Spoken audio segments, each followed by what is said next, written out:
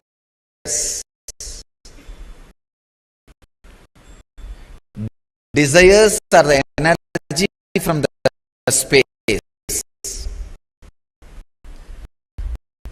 Prana is the energy from air. Fire is the energy from sun. The heat you feel in your stomach, Jadaragni. The digestion fire is the energy from the sun. And blood flow is the energy from water. And the mass, bone marrow, muscles, these are the energy from the earth element.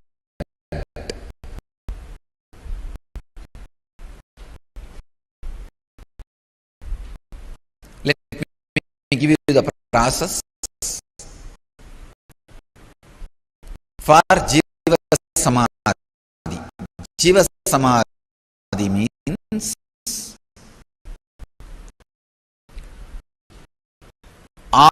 all the 9 fluids which are running your body. So there are 9 fluids as per the Siddha tradition, yogic tradition. There are 9 fluids, body fluids, responsible for running your body. They are called Navapashana. 9 poisons. Please understand. In Siddha tradition, the word Pashana not just means poison which kills you, It's like a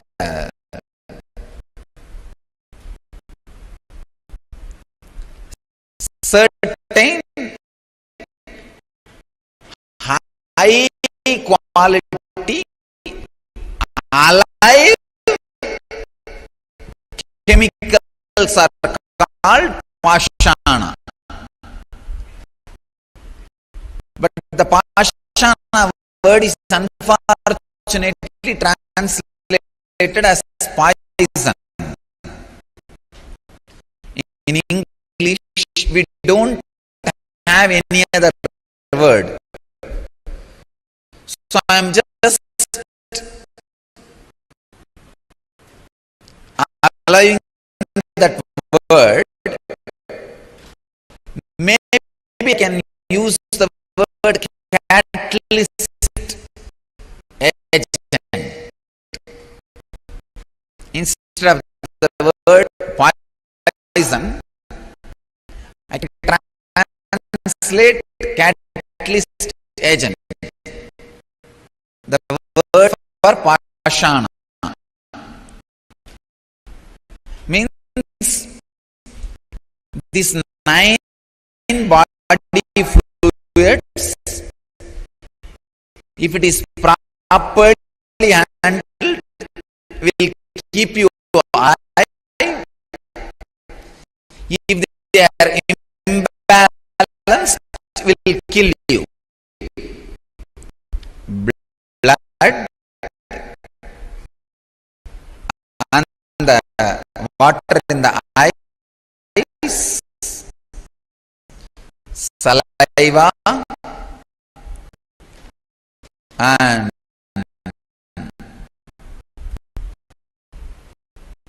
the kaba in the nose,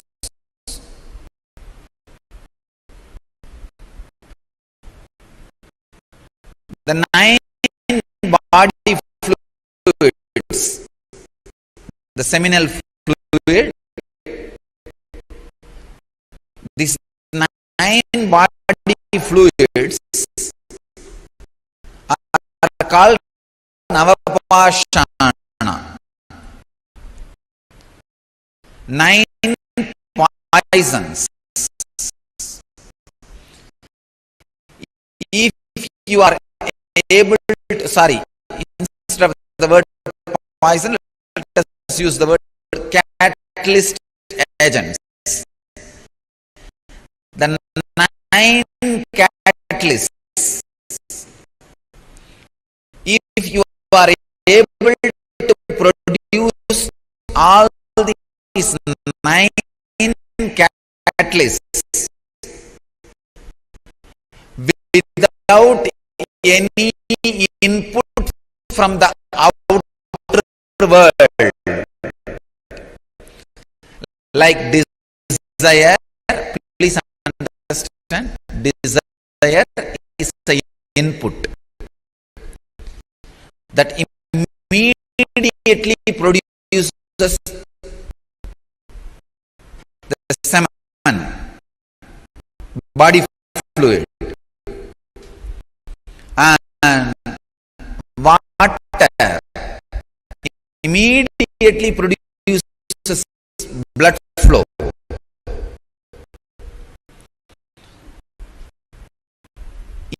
Each input from the outer world immediately produces certain catalyst agent in your system. Without any input from outer world, if you can produce all these 9 catalyst agents in your body,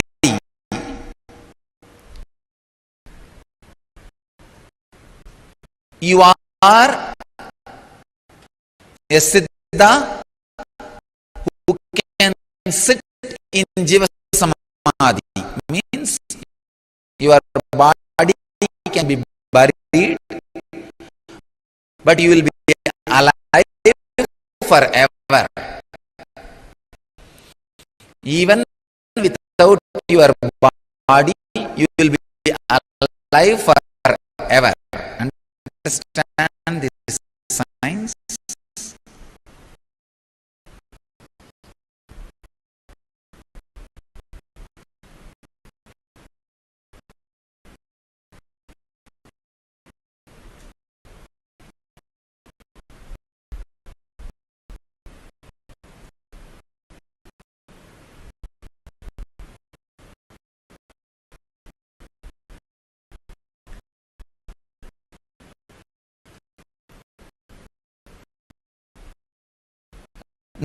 Now, this technique, the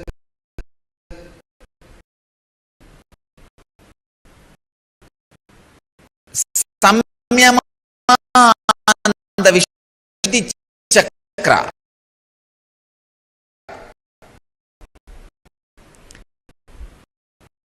can liberate you from all the 9 catalyst agent productive production inputs. Please understand.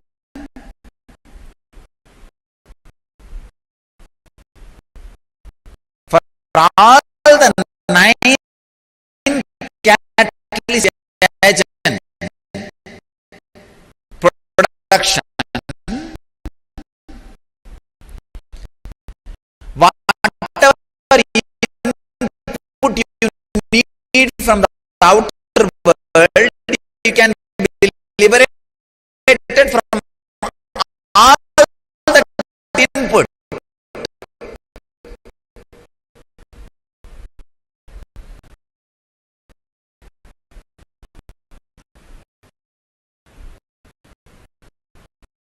You can be liberated from all that input. Understand? That's important thing.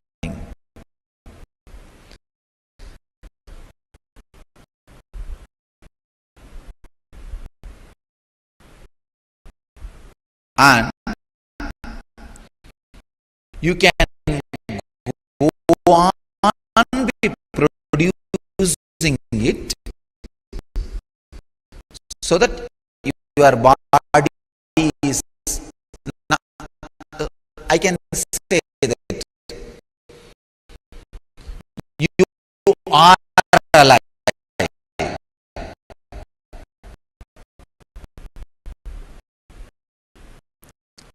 Like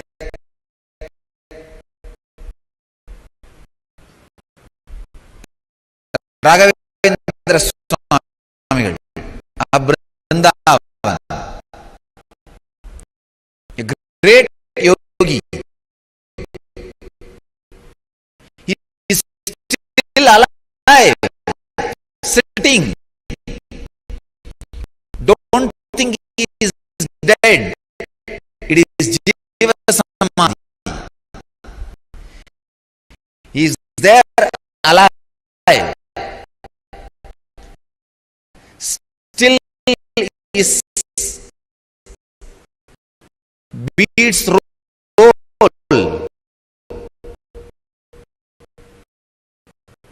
Please understand. If you go in the silent night times, put your ears on the samadhi, you can very clearly listen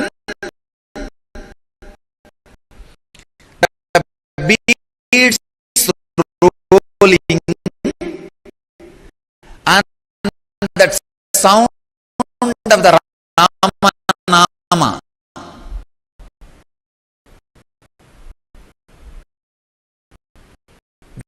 mantra that some murmuring, you will not be able to hear the exact Rama sound, but that somebody is sitting there and humming or uttering some words in rhythmic way that can be heard very clearly. I am not promoting any superstition. I am not telling you lies. I am telling you from my experience. If you have a intelligence, go and check it.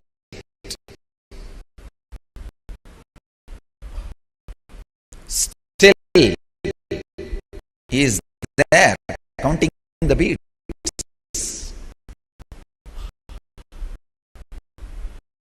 He is in samadhi, jiva samadhi, and the beats are moving just to prove he is in jiva samadhi.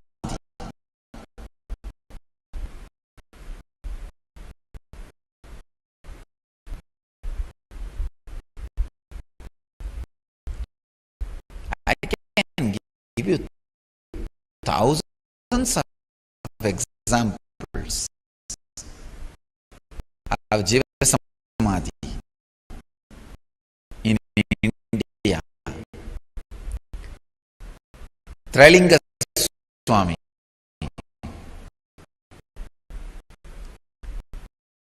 you will be sitting and meditating on the Ganges. Suddenly flood will come and you will become completely covered inside. After the flood recedes, maybe some 5 months, 6 months, then people will search for him and start digging out. He will be sitting inside 10 feet in the mud. 10 feet when they dig, he will be sitting in samadhi. They will get the body out and he will just shake and come out. Ask, hey, what happened?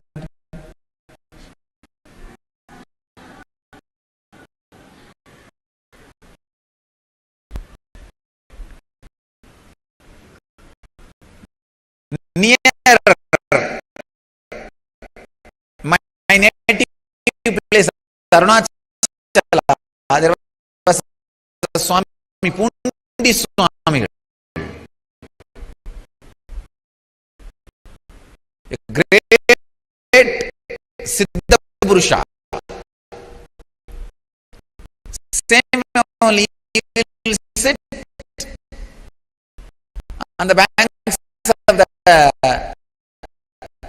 river and simply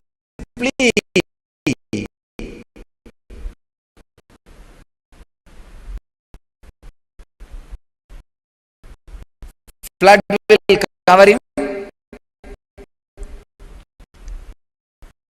and the whole body will be covered by the river sand. He will be there inside for 6-7 months. After 6-7 months, subsides, flood settles down, recedes, people will go and dig some 5-6 feet, and then bring the body out. You will come out and okay.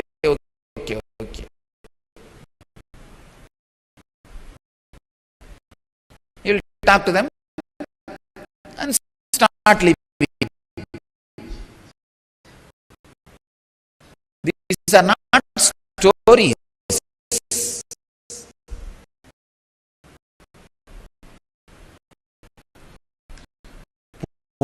Swami lived just 30 years before. Only 30 or 40 years before he took Jiva Samadhi.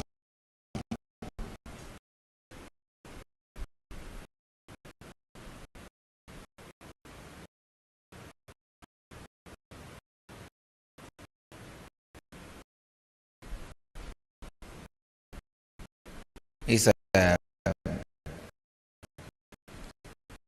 next generation to Ramana Maharshi.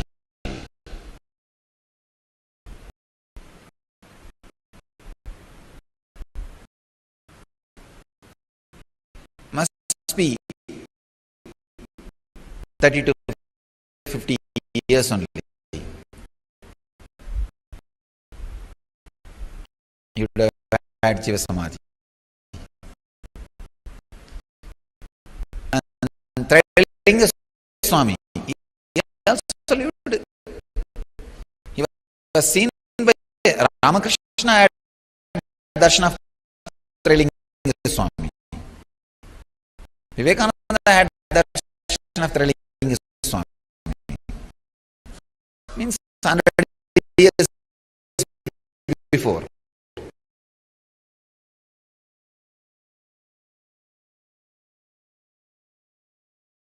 Understand, it is not that in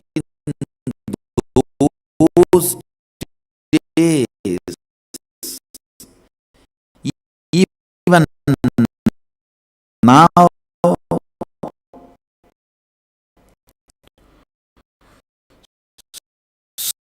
so many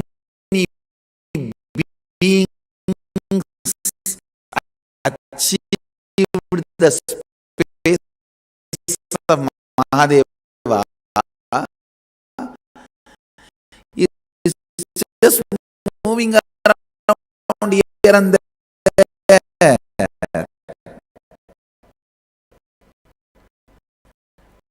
They are all available.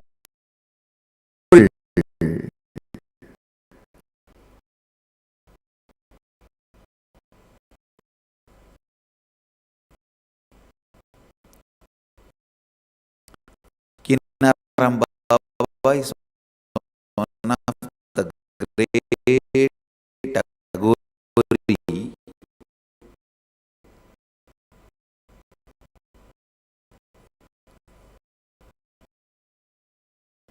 Lived in Varanasi.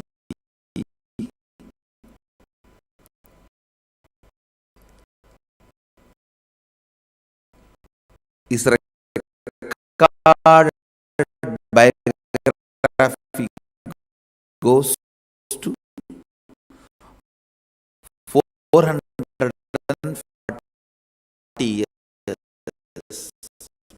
Please understand.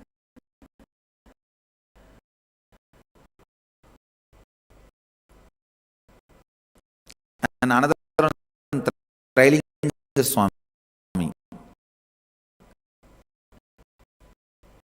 His recorded biography goes to 370 years.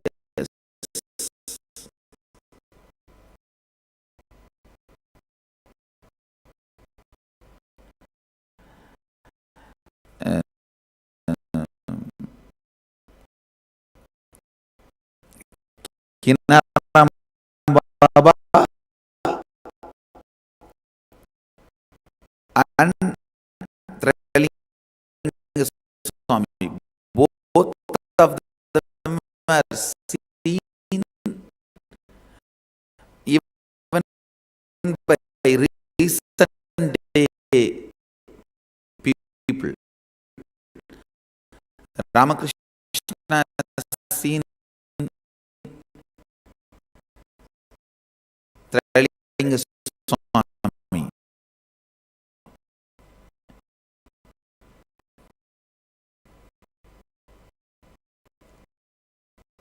And even Rajendra Prasad. Yes, seen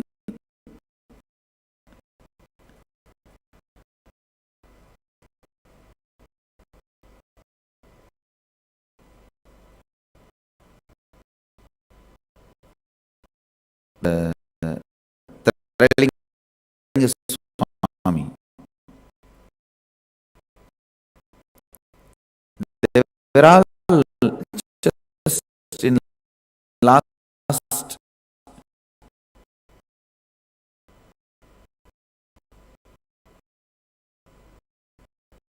100 years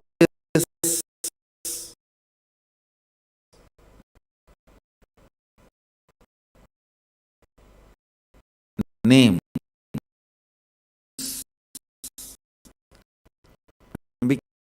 Kinaram Baba maybe little older,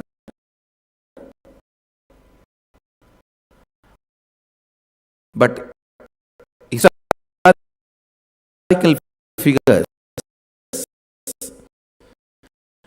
not legendary figures, are mythical figures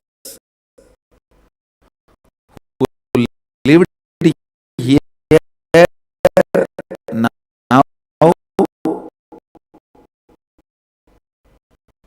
in reality.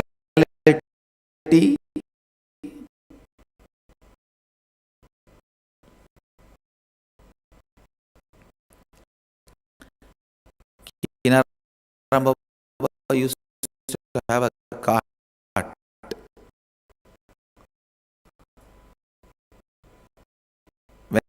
Whenever he wants to go and give darshan to some devotees,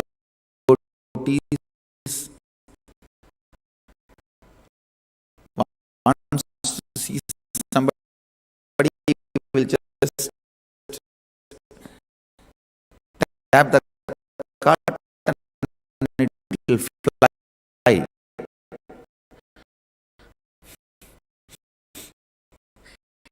It will fly wherever he wants to go. He will go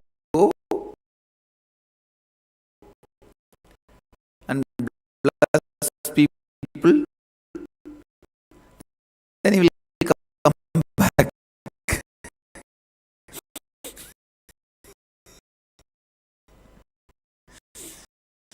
Using the physical body.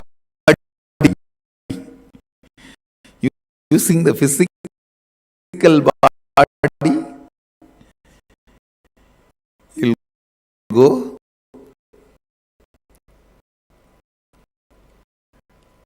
and trailing Swami beyond. He will not even move. He will be sitting here and appearing in 10 places. Trailing Swami is the second being who had directly the mother's milk from Parvati. Meenakshi, first being is Jnana Sambandar, the second being received the Meenakshi's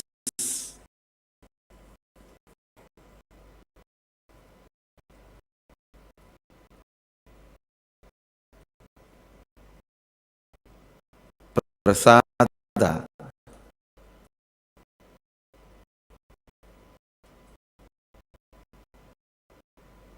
and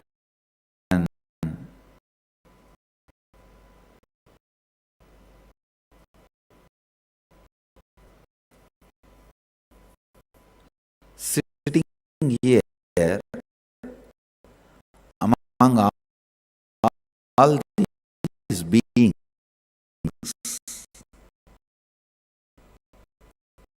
millions of people who radiated Mahadeva space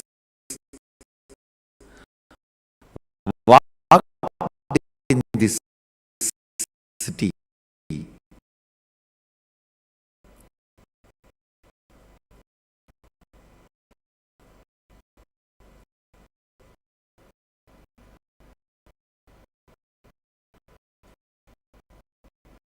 So every inch, every corner, every dust is sacred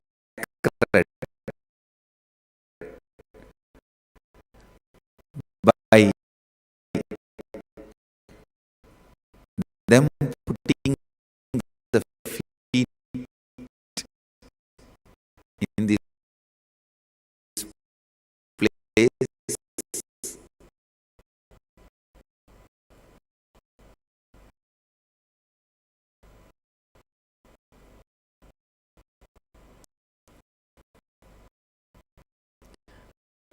The very air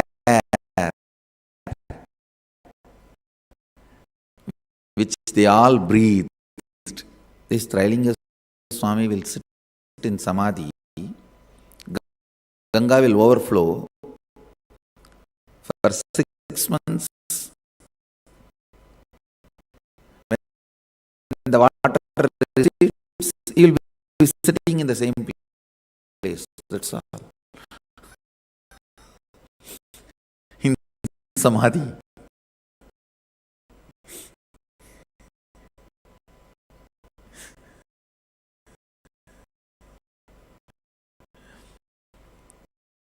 There is no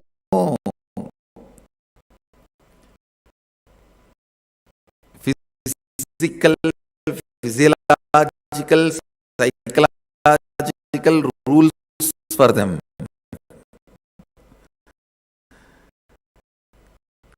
Just breaking everything.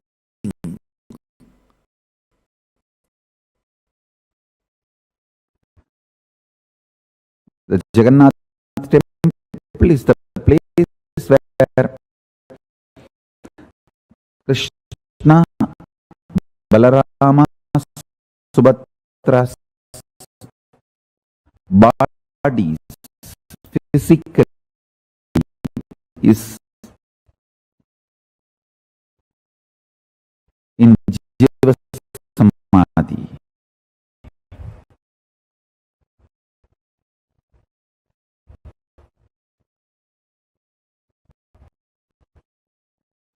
The deity represents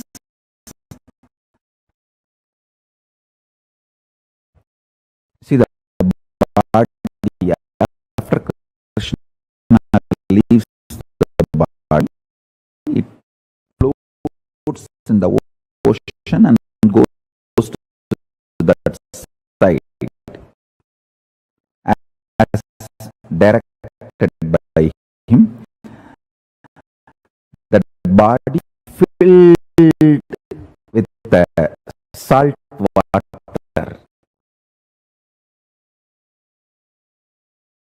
natural mummification.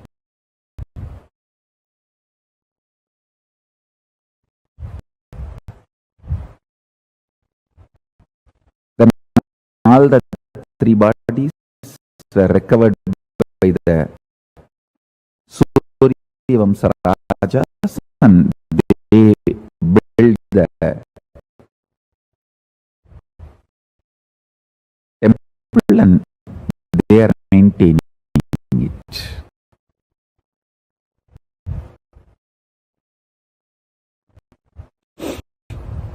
And it's a living deity. It's a science. Just like mummification in Egypt, that is a smaller level. It is a science which can take you up to Swargaloka. Only deification can take you to Kailasa. Because Hindus have mastered this science in a much grander and ultimate way. Deification is 1,000 times greater, powerful methodology than mummification. Mummification can lead you up to Swargaloka. Bhur Bhuva Suva. Not more than that. You can be at the most Indra. Maximum. Not even that. All that. It's not that. Everyone who goes to Swargaloka becomes Indra. No. Even among that, there is a lot of competition, politicking, and then fight. That's why Indra Padavi is not permanent. Every yuga, Indra changes and all that.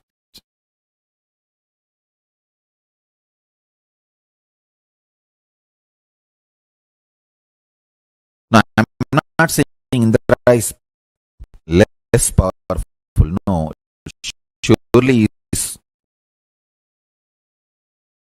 much beyond anything you can imagine, and he is worthy of worship and our reverence and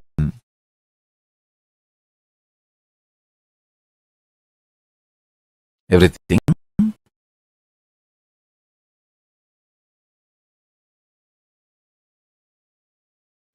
But deification takes you directly to Kailasa. It can take you up to Kailasa.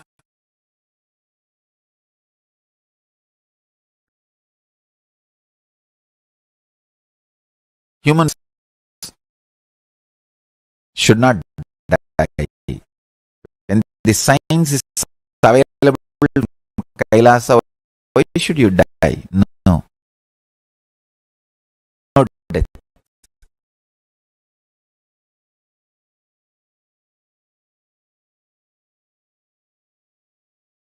Blessed are those who achieve Swarupa Samadhi, but at least Jiva Samadhi.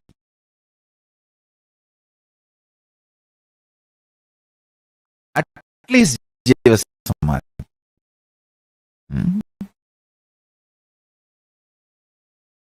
Jiva Samadhi means your body will be left after you stop using. It will be there, but it will not show any of the symptoms of death. It will not decay, it will not stink, it will not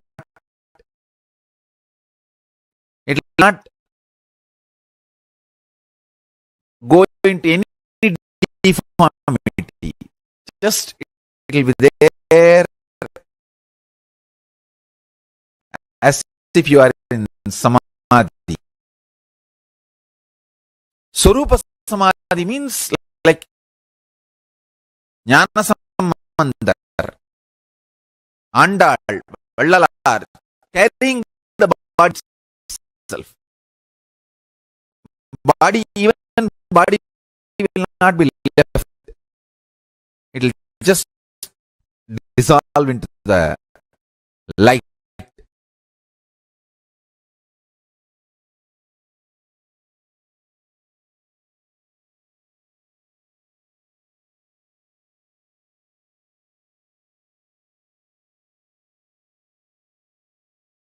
That is Swarupa Samadhi. Whether you achieve the state of Swarupa Samadhi or not, at least Jiva Samadhi. Human being should achieve at least Jiva Samadhi state. Because the science is available to all of us.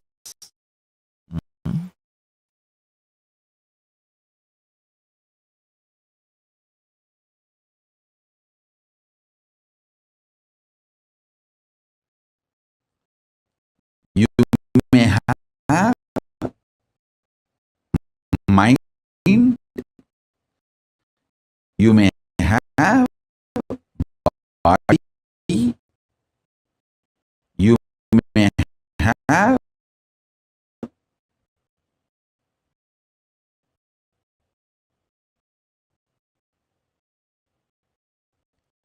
all the other things like a wealth,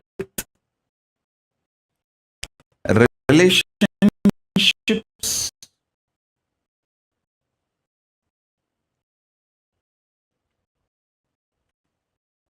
but you are conscious.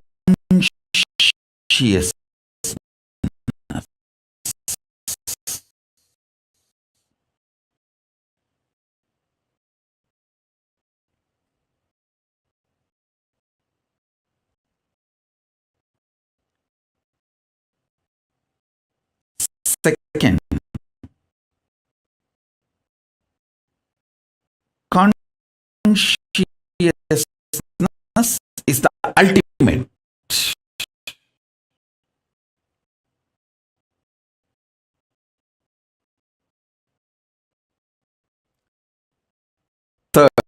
Third,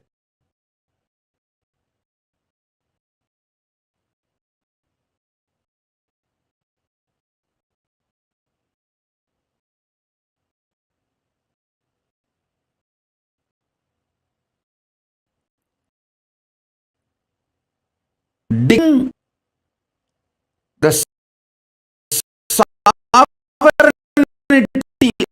of your consciousness.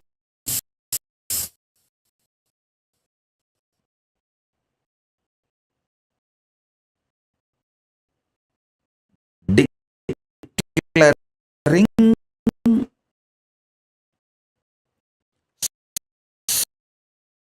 sovereignty of your consciousness.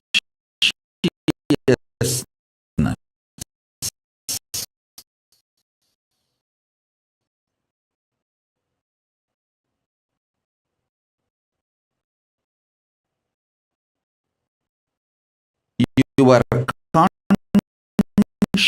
consciousness is the supreme,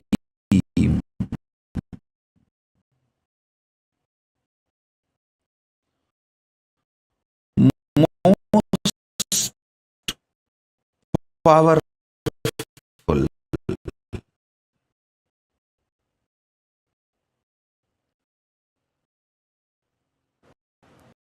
highest,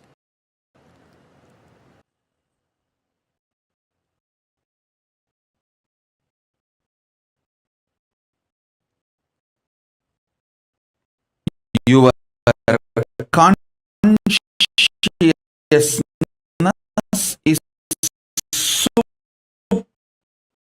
supreme.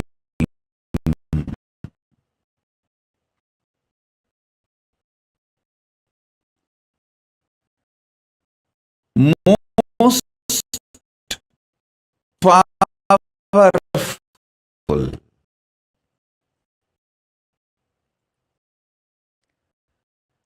Highest existence. Listen.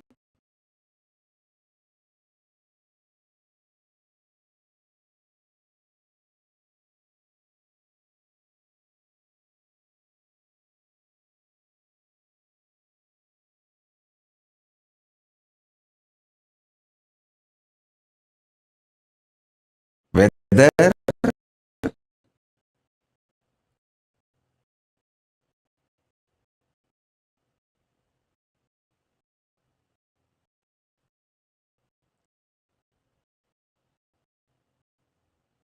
the yoga you are asked to do, stretching your body, or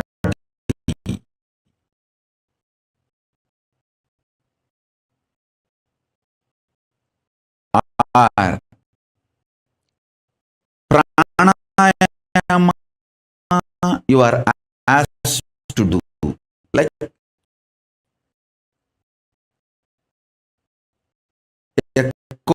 cohesive, coherent breathing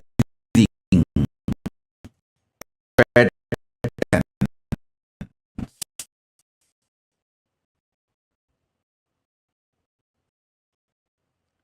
or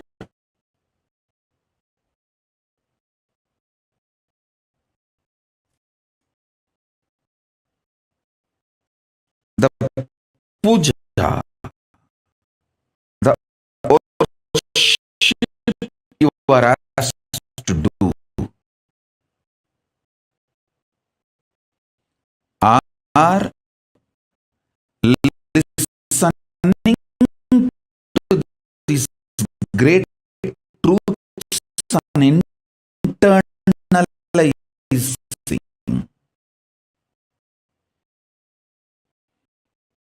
everything,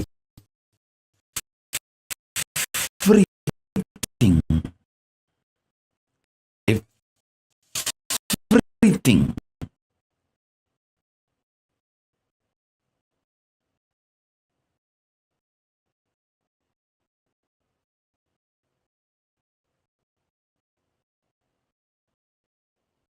in Hinduism,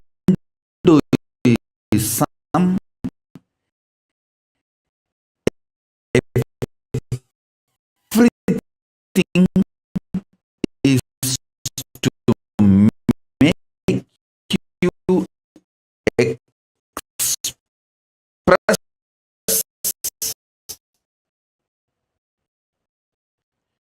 your conscious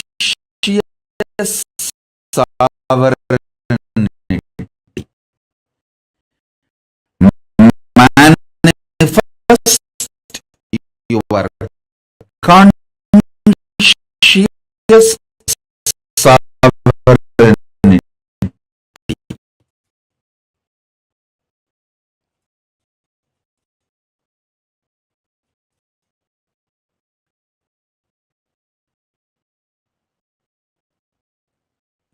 Listen.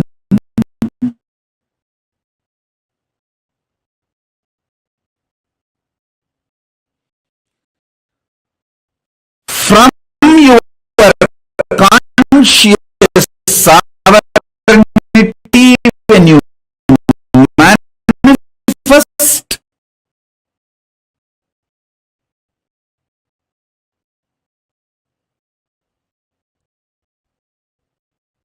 your health, the health becomes eternal, permanent. From your conscious sovereignty, if you manifest economical independence, that becomes eternal, permanent, and good to you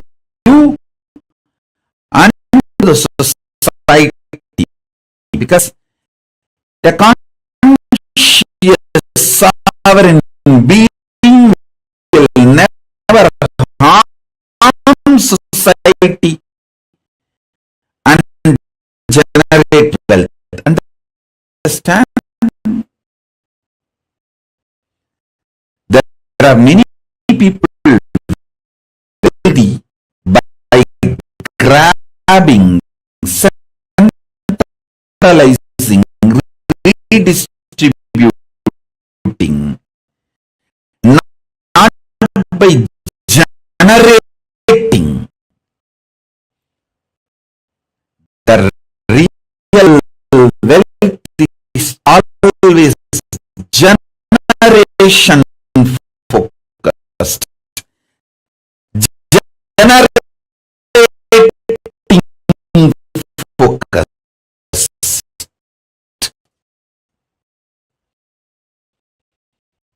Not just redistribution or grabbing.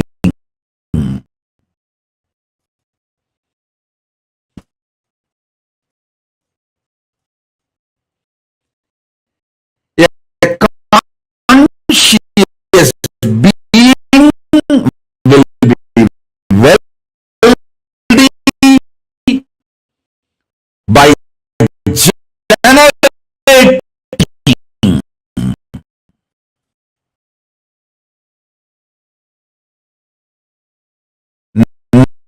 not by grabbing or redistribution. Being part of this redistribution loop.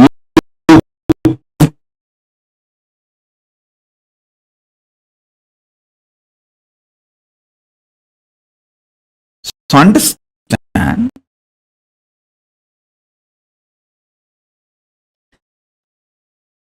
a conscious being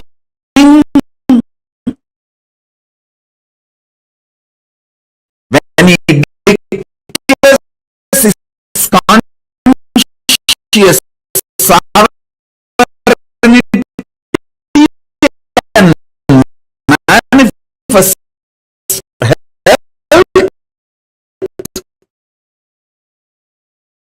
it will be an absolute perfect health.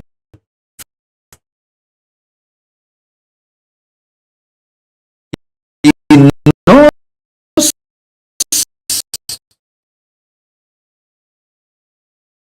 how long to live, and he knows when to leave.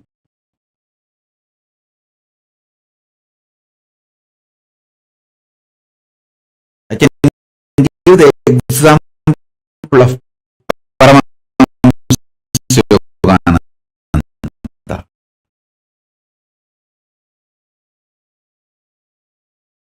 Even after leaving the body, his body did not go through any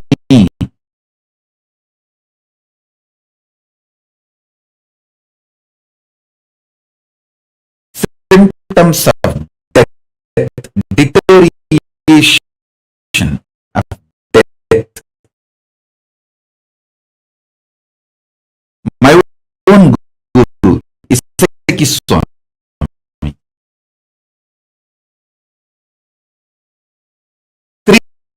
3 days after death, his body was just fresh, alive.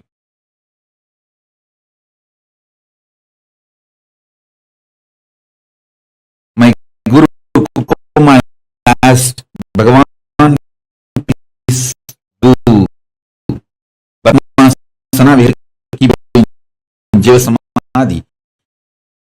His body just locked itself in Padmasana. We kept in Jiva Samadhi.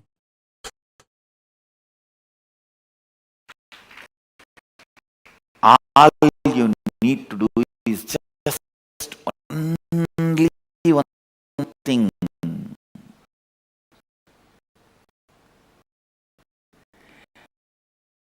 Complete with all the incompletions related to life. Any decision you took against the life, dig it out, dig out that situation, complete it and drop. That's all.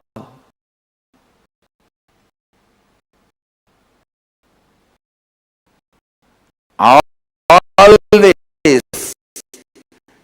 decide for life.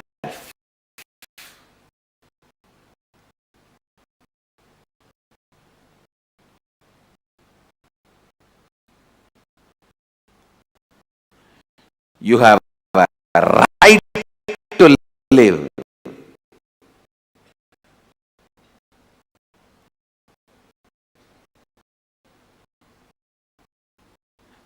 With this context of Ishavashyamidagum sarvam yatkincha jagatyam jagat.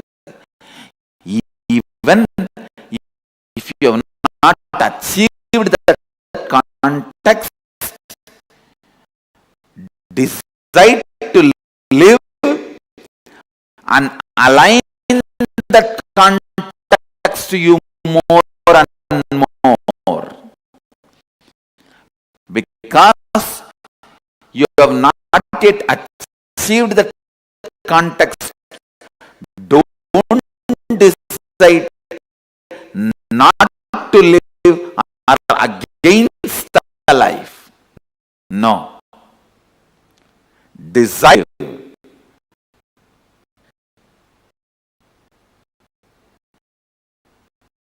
Declare. Decide. My DNA, I have the authority to reprogram, deprogram, program as I want.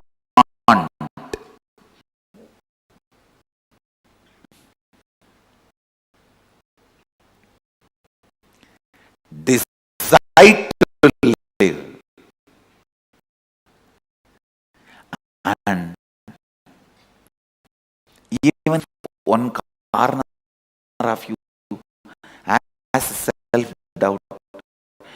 I have decided many times not to live, what to do. I don't care. Now I am deciding to live. And whenever those decisions against life comes up, I'll complete, clean it up, but I am declaring and deciding to live.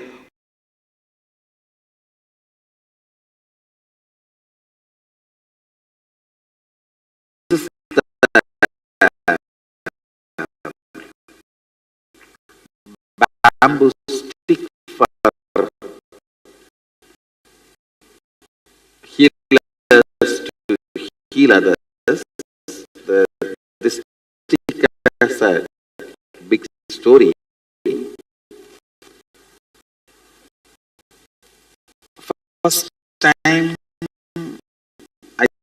started initiating others into healing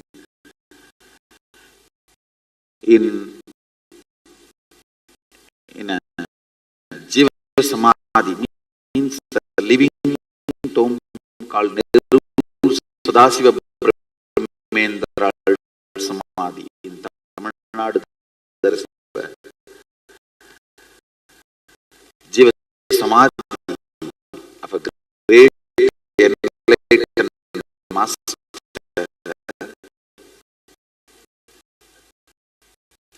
Sadasiva Brahmendra.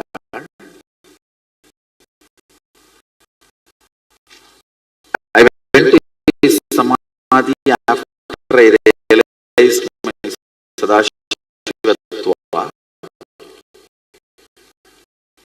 to have his darshan. He himself appeared and gave the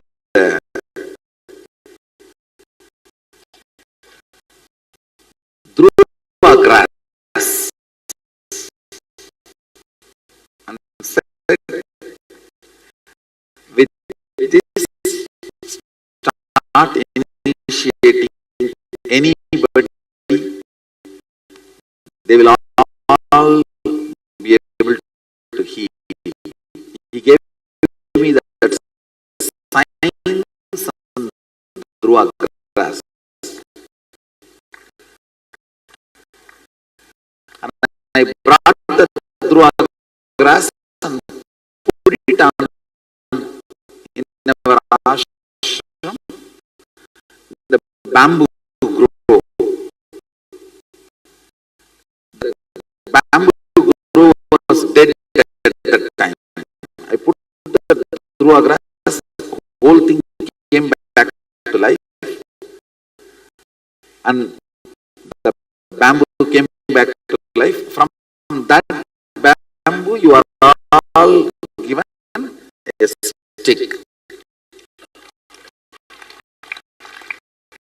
So it represents the energy of Sadashiva, that place where the Pondicherry ashram is. It's a 2000-year-old temple. It's a temple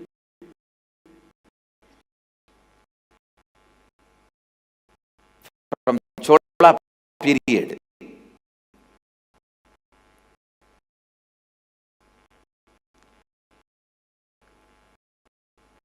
So the moment I started the Shivoham process, the original energizing done by Karura woke up, that very energy field woke up, as energy field cannot be killed, even if the deity is removed and the temple is removed. Energy field continues to exist as long as the Garbha is there, which is planted usually around some 40 to 50 feet down below the ground. So the Garbha is planted. Garbha means the solidified mercury with other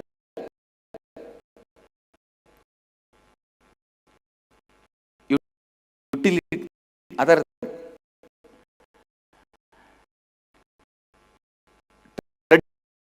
traditional herbs feet depth.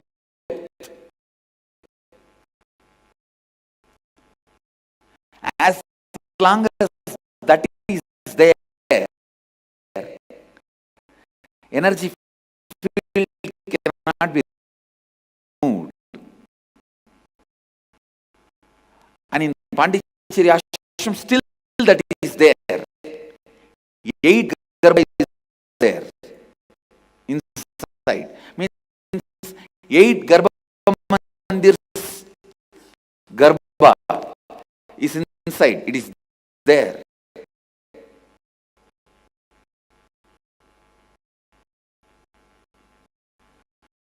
So the moment I started the Shivoham process, all the 8 garbhas came to life. It has come back to life. Now it is like a 9 Shivoham process going on.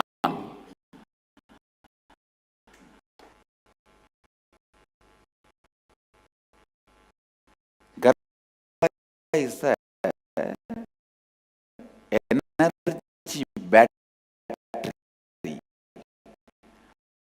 planted by the enlightened beings before they install deities.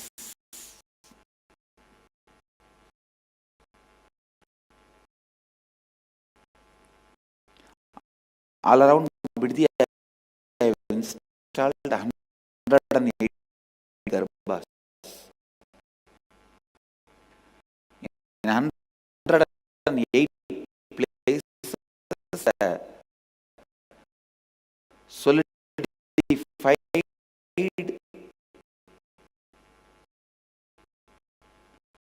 the garbha is installed in Biddi.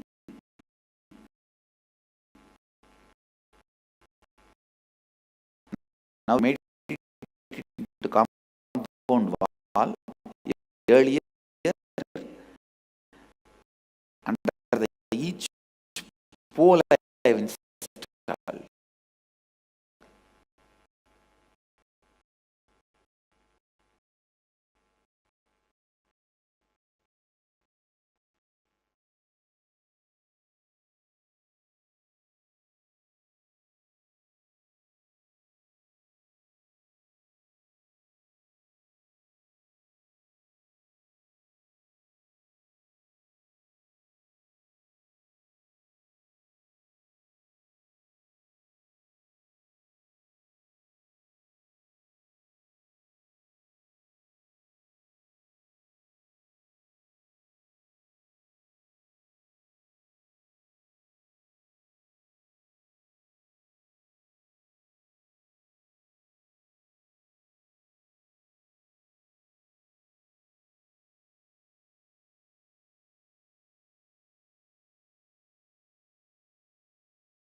Nithyanandam. Yes. So after that wonderful session where we learned about Jiva Samadhi, eternal life directly from Swamiji himself, let us now go ahead and enter into an internalization exercise where we are going to cognize and internalize more about these truths which we just learned from Swamiji. So if you all are ready, let's go ahead and get started. Ma Carolina, Ma Margarita, Ma Michelle Chongo, if you all are ready, can I see can you put a quick message in the chat section if you all are ready?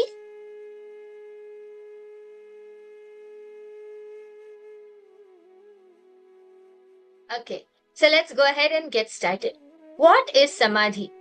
Samadhi means being in oneness with the source. Adi means source. Sama means one. Swarupa Samadhi means if you meditate on some form and you reach that state, you will become one with Him. So let us now do a quick exercise for us to experience that space. Okay?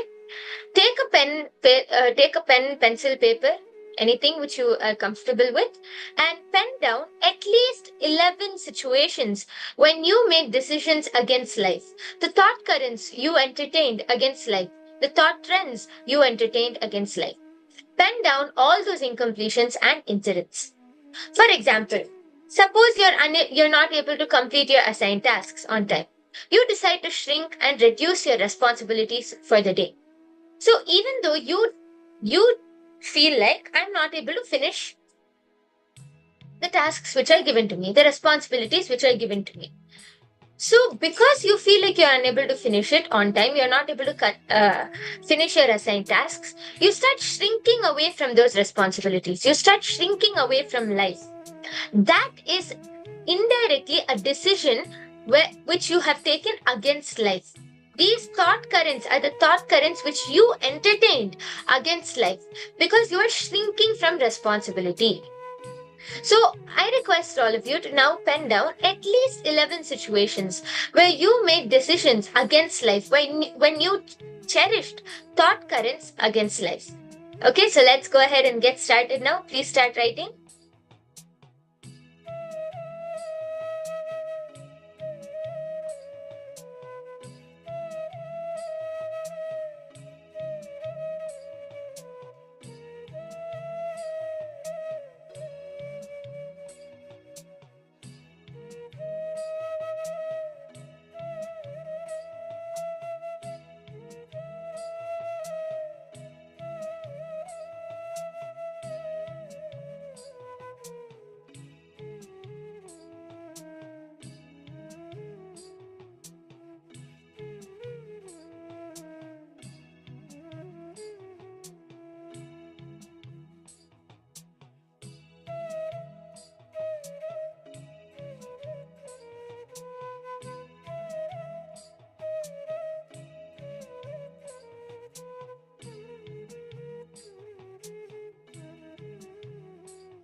Okay, let's now move on to step 2. Now, do the completion for each of these incidents which you have written. Just close your eyes, sit straight, take a few moments to consciously forget your present context. Pick up the incidents one by one. Start reliving and reliving. Relive authentically. Consciously forget the present context. Go back to that same age, body, mind, place, space, same mental setup, same identity, same power, same energy, same knowledge, situation, experience, emotion, dress, smell, everything. Relive and relive each incident 5 times. You can do this completion process throughout the day. Whenever you get time, just take some time. Close your eyes and intensely relive these situations. Only when you relive and complete with these situations, you will stop shrinking away from life and you will be able to expand. And just declare powerfully. So, with this, we come to the conclusion of this internalization exercise, and we are now going to move on to the power manifestation session, where we are going to be manifesting the power of body scanning. So I request all of you to pair up with your partners now, and you're going to be scanning your partner's body and identifying what are the problems which they are having in their body. So can you all please pair up with any partner?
Okay, so if all of you have paired up with your partners, scan and identify one problem, one issue which the other person has, and verify with them and ask them if they are able to relate to what you are able to scan and see through your third eye. Okay, so throughout the day we are going to be having very many interesting power manifestation sessions, and as I said, we are going to be learning about the secrets of anti-aging throughout the whole day today. So we have a very exciting day ahead of us, and with this we come to the conclusion of this session. Let us now move on to the next session, where we are going to be learning about health as per Ayurveda. So all of you sit back and enjoy as you learn about these truths directly from Swamiji himself.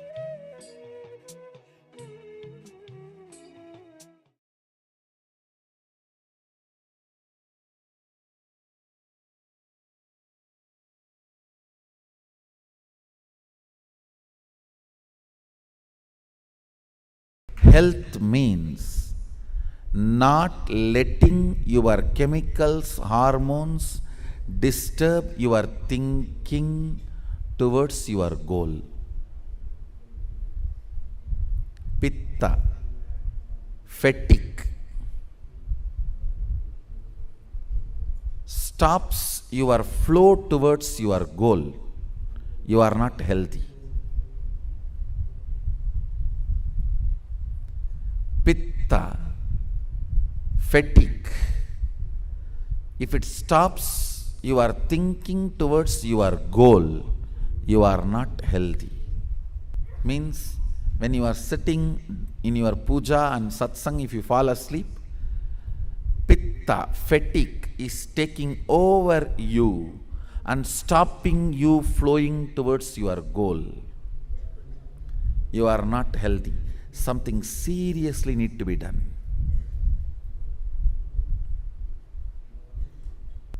Health means your hormones and chemicals not interfering in your speed of flowing towards your goal. You want to become very healthy. It means you have to attract a kind of people who are inspiring you every morning to get up and do yoga and do panchakriya and eat healthy. So if you want to be healthy, you need to attract a kind of people, setup, system, place where people are all happy and wake up early morning and breathe that fresh ozone and bend the body, do the yoga and eat healthy, live happily, don't accumulate toxins. You need to attract that kind of a jagat, world around you. So for everything you want to manifest, you need to attract that kind of a world around you. Understand? Health is nothing but ability, shakti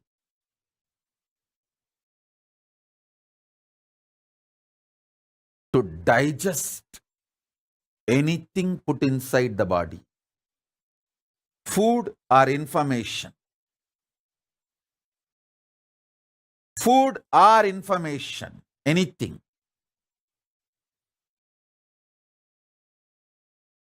Life functions centered on Shakti.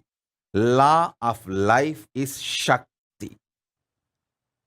I'm using two words, mental health and mental wealth. Mental health is being happy. Mental wealth is ability to be creative. Last 3 years, I'm just sitting in one room, literally. Only the 2-digit number of people I have seen in last 3 years. Listen, I'm repeating. Only the 2-digit number of people I have seen in last 3 years.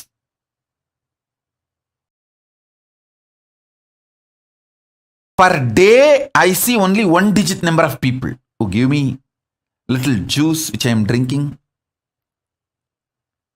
like a neem juice or some herbs. I dropped this habit of regular eating or regular sleeping. Both doesn't exist for me.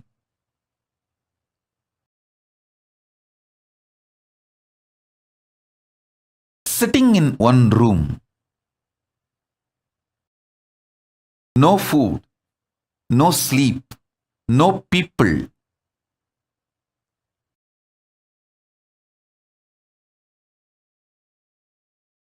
My body has not melted down, means collapsed. My body has not collapsed. It has only become healthy.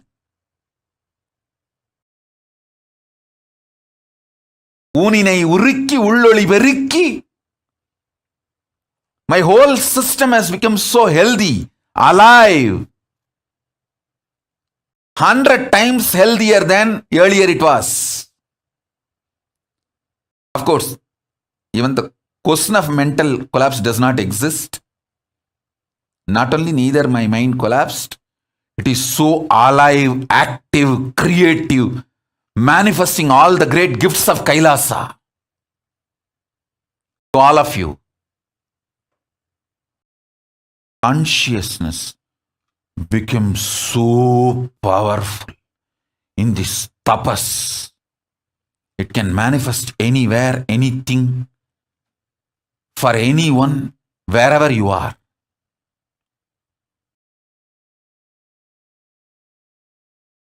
All the best things have happened just because I know the science of how to rejuvenate myself without getting destroyed in this pralaya.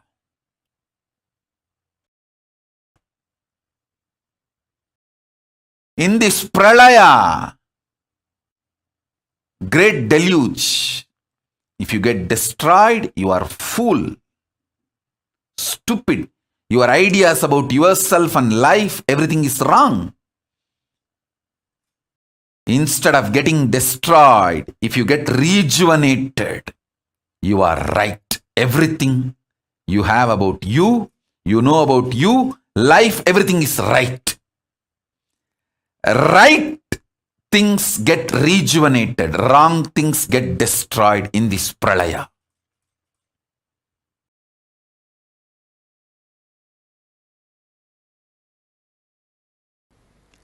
All of you are waging war in your life,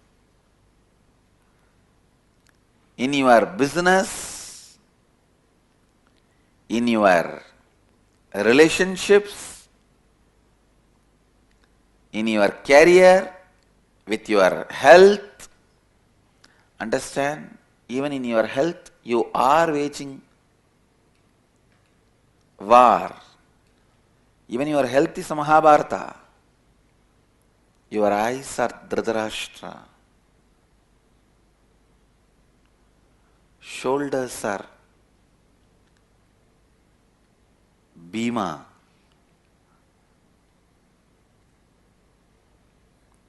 Stomach is Sahadeva. Heart is Karna. Intellect, the Buddhi, is Dharmaraja. The feeling you carry you are going to live forever from the consciousness is Bhishma.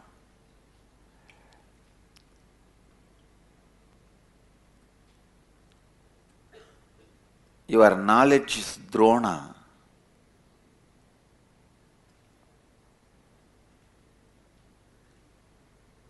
Even with your health, there is a big Mahabharata going on. Some parts of you is fighting with some parts of you. All your cells are the Sena. Some group joins your brain, some group joins your heart, some group joins your being. Whether in your health or life or career, you are fighting with Duryodhana, Shaguni, the hypocrisy of you, which makes you believe others are not as intelligent as you, is Shaguni. The style of thinking which empowers you, strengthens you day by day, more and more, is liberated thinking. Day by day, if your health is getting better, you are growing younger, you are going to live longer. If day by day your health is deteriorating,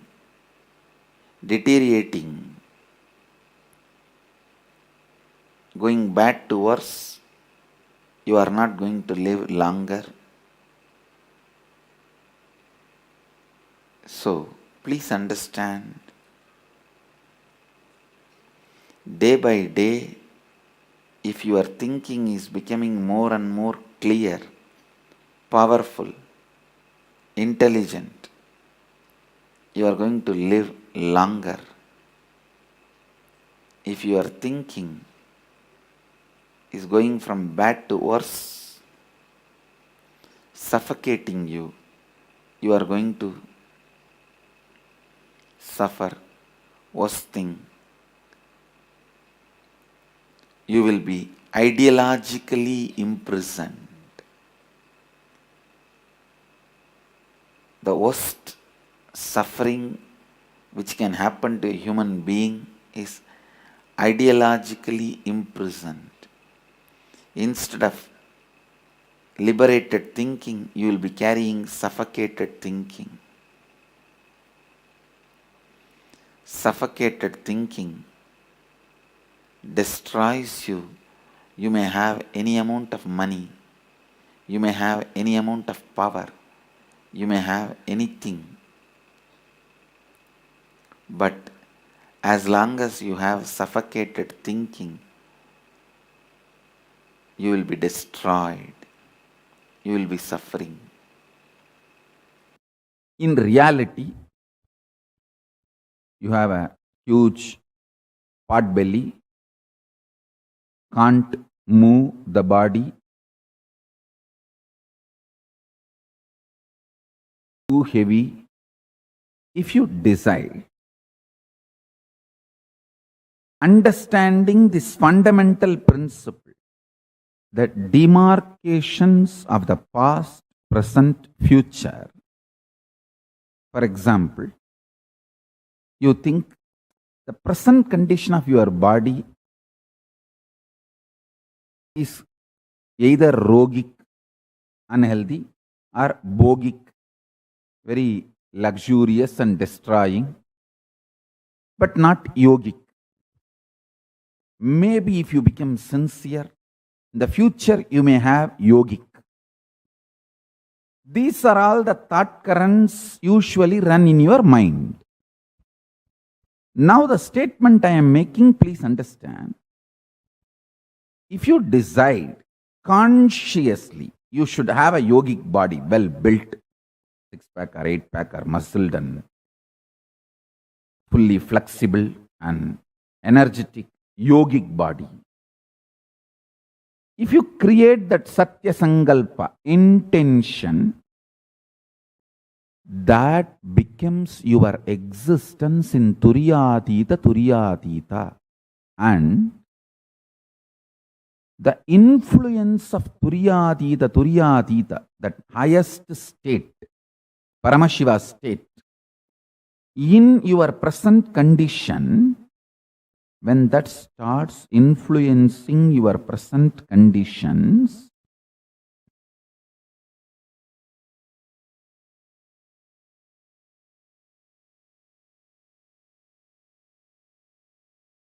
the demarcation of the past, present, future will just become a faded delusion. I can say faded delusory memory. You will start manifesting more and more your pure Satya Sankalpa, Shiva Sankalpa. That is why in puja we say, Mama Sankalpam Shiva Sankalpamastu. My Sankalpa, let it become Shiva Sankalpa. It is very easy if you decide. These 4 months, this Chaturmasya, conscious sovereignty Chaturmasya, you will do all the interactions from this space. I tell you, I guarantee, take this as my guarantee, you will earn 10 times more wealth. You will have best relationships. Your health will become 100 times better. Your inner space will manifest at least 100 powers. Mark all these words as my commitment to you all who are receiving this initiation.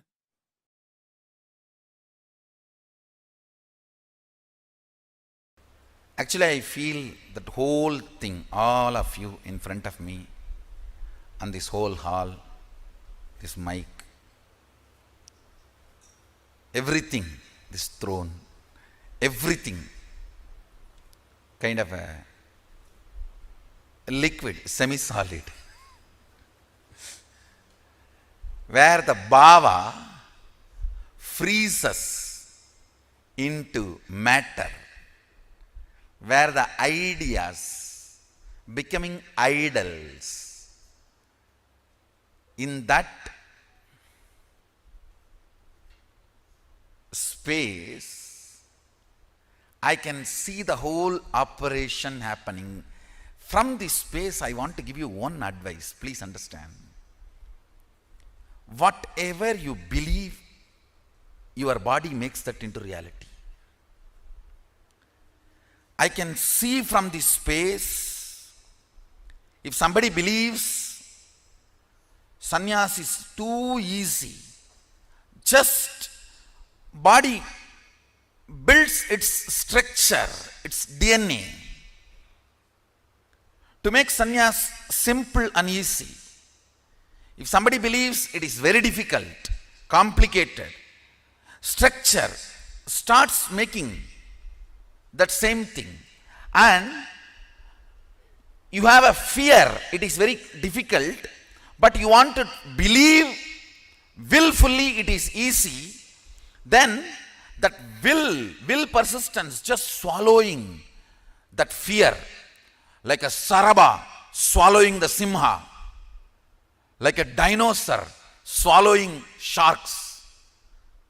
I can see the will persistence swallowing the fear.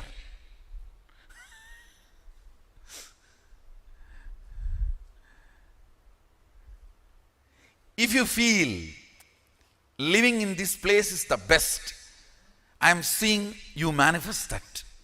If you feel there is problems here, I may not be in tune with this now, then I see that same thing getting manifested. If you feel the fear is there, I may not be successful, I may not fit in, but with will persistence you want to feel, no, I will fit in, this is the best place. Then I see the will persistence behaving like a sharaba. I am really seeing this whole semi-solid existence. I am actually sitting on the threshold.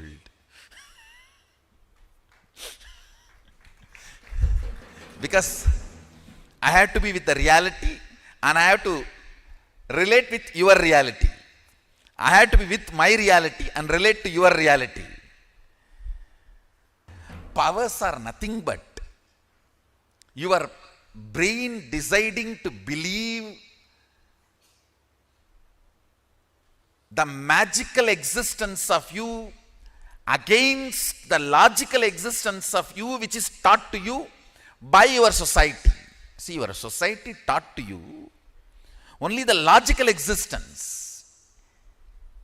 Your brain deciding to come to the conclusion, cognition of magical existence, magical way of existing is what is power manifestation. That's all. I tell you, you are not the body, you are not the mind, you are consciousness. Sit with this one truth. Trusting just because I said, you will not perish. Name bhakta pranashyati. My devotees do not perish.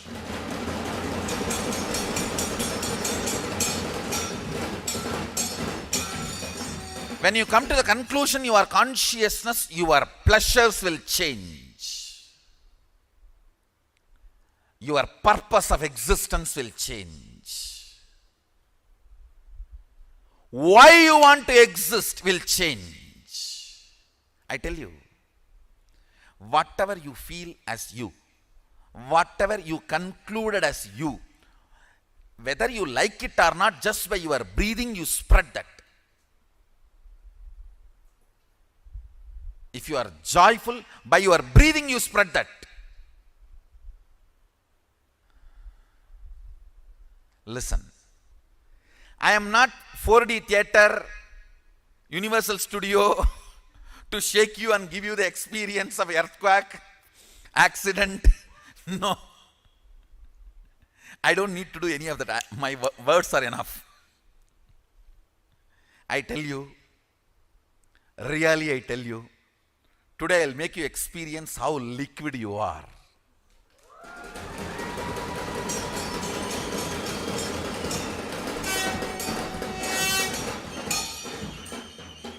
You can touch and feel everything is in the mercury state. The way you want it to become solid, it becomes solid.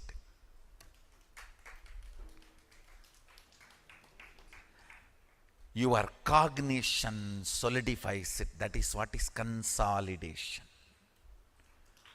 Your cognition solidifies it, consolidates it. Sit as pure consciousness. If you don't know how to visualize it, you can decide to visualize Mahasadashiva. The form here carved with thousands of heads means all the heads here are your heads. The head of the Indra, head of the Chandra, head of the Surya, head of the Shani, head of the Guru, head of the person who is sitting in Batala, everything is part of your head, your neck. All those identities are your identities. Sit with that cognition. You may not know how to come to the conclusion about consciousness. So, come to this decision, conclusion. Everyone here, everyone everywhere, every animal, everything exists. Big sharks inside the ocean. Huge living and non-living entities. No, I should not use the word non-living, sorry. Animate and inanimate. They may be inanimate, but they have life. They are alive. Stavaram jangamam vyaptam. Whether it is stavara or jangama, you penetrate everything. You pervade everything. Sit with that decision. Sit with that conclusion. I'll show you how liquid this whole universe is. It is your bhava does the spanda. It's your bhava does the spurana. Listen. The only priority for all of you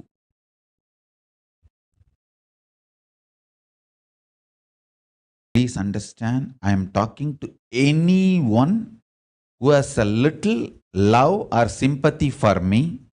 For all of you, take this as a guru walk.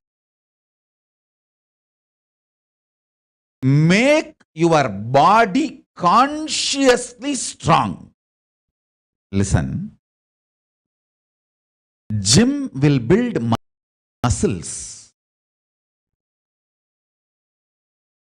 But only yoga and Ayurvedic lifestyle will make your body conscious. See, only yoga will make your internal organs strong. Just see all over the world, especially in India, all these gym bodies are just dropping dead. All these gym body fellows, top, dying. Because gymming builds muscles, makes you look very nice in the outside.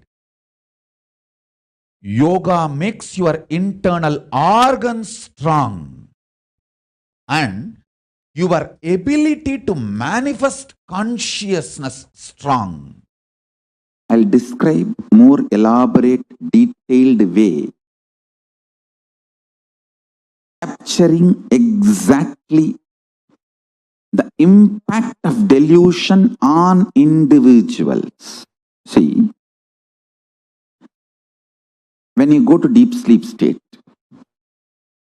and move from there to dream state, from there to waking state, all these movements, if it flows smoothly, It's called health, mental health.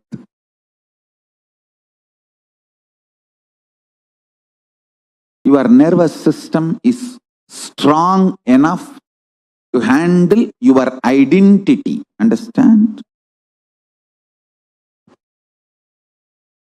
Stress means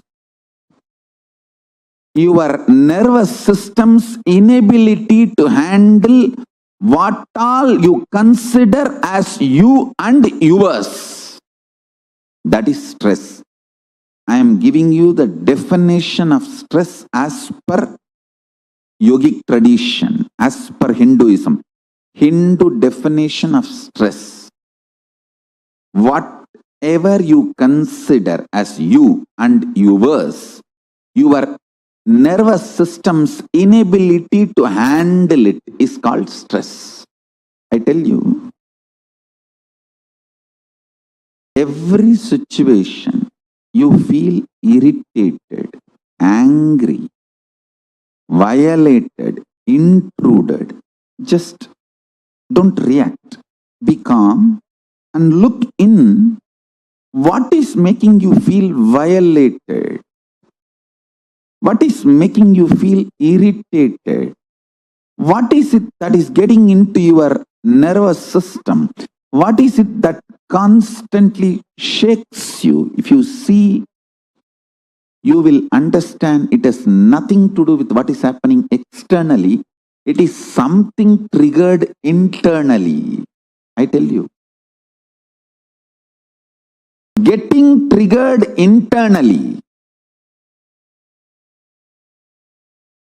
and reacting for it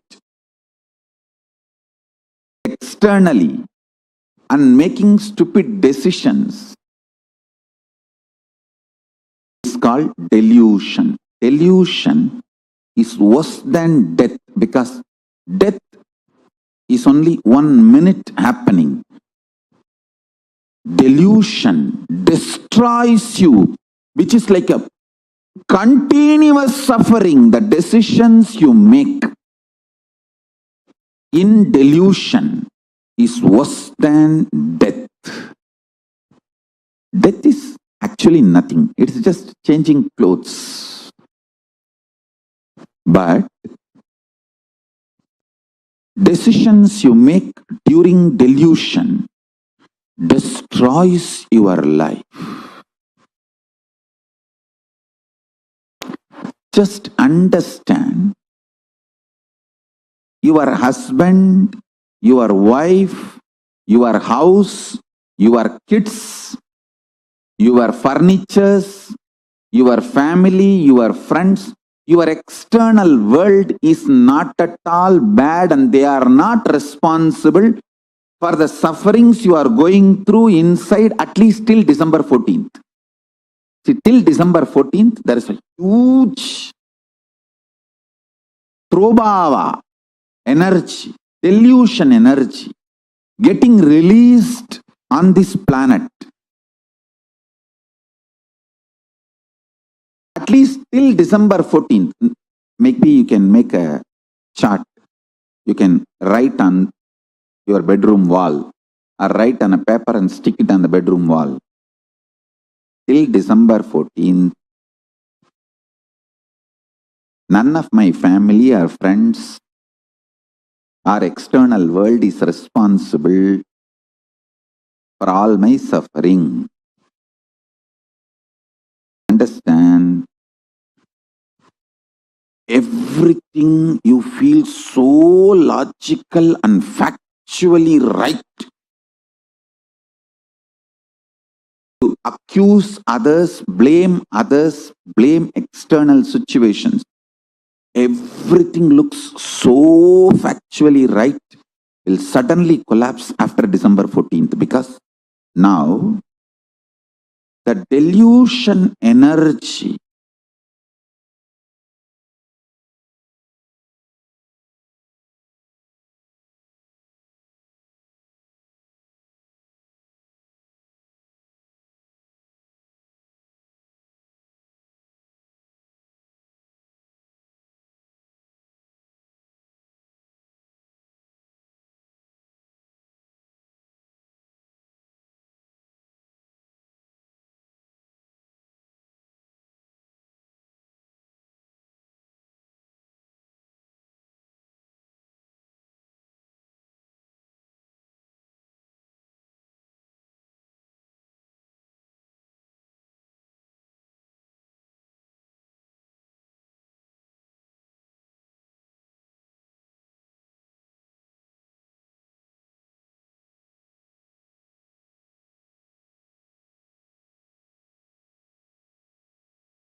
Yes, Nithyanandam, everyone. Nithyanandam to all the participants.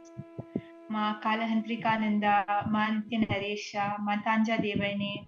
Nithyanandam, everyone. We all just learned from Swamiji about the science of Arogya Spurana, the health as per the Hindu tradition, health as per Ayurveda. And now all of you are going to be doing a small exercise where you will be experiencing this health. But before that, I would actually like to share a fun fact with all of you. Do you know that there is actually a beautiful saying in Taoism? When the shoe fits, the foot is forgotten. When the belt fits, the belly is forgotten. When the chain fits, the neck is forgotten. When we are healthy, we forget our body and boundary and do not think that we need to maintain the body, that we need to be sensitive and understand our body.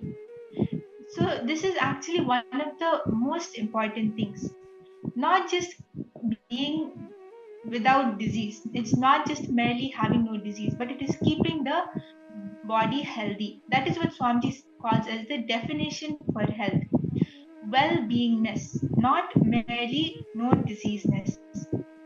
As the rishis in the Agamas also say, Anandam Paramaha Nabhya Janata, which means that existence is bliss and we should not waste it by missing it.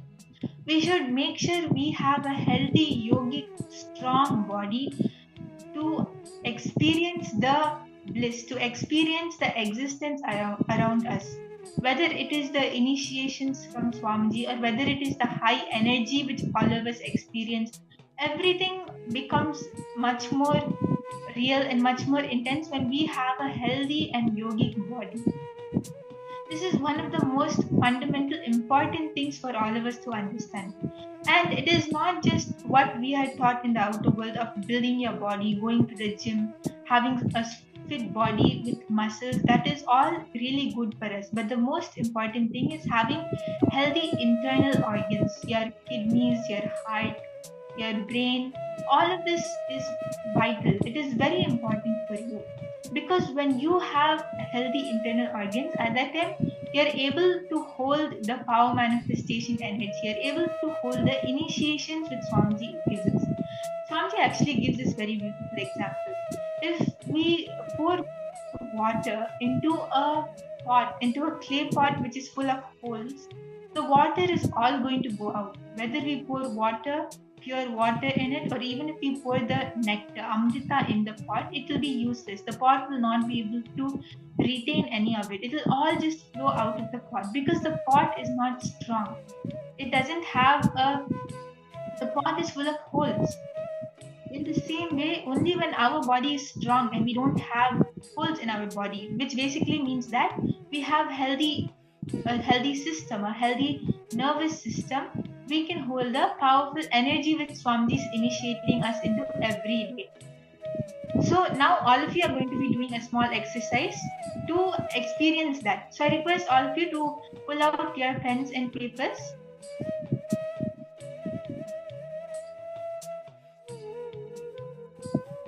Yes, and please understand, all of us are so blessed where Swamiji just doesn't give us healthy yogic body, but takes it to the next level where we can experience anti-age. Yes. So that is what Swamiji gives to us, and Swamiji has given a number of very powerful techniques which is very easy to practice on day to day as we will be learning, experiencing and imbibing in our day-to-day life. So all of us who want to have that healthy yogic body, I request all of you, please do attend the sessions throughout the day and please do imbibe and make these practices a part of your daily lifestyle.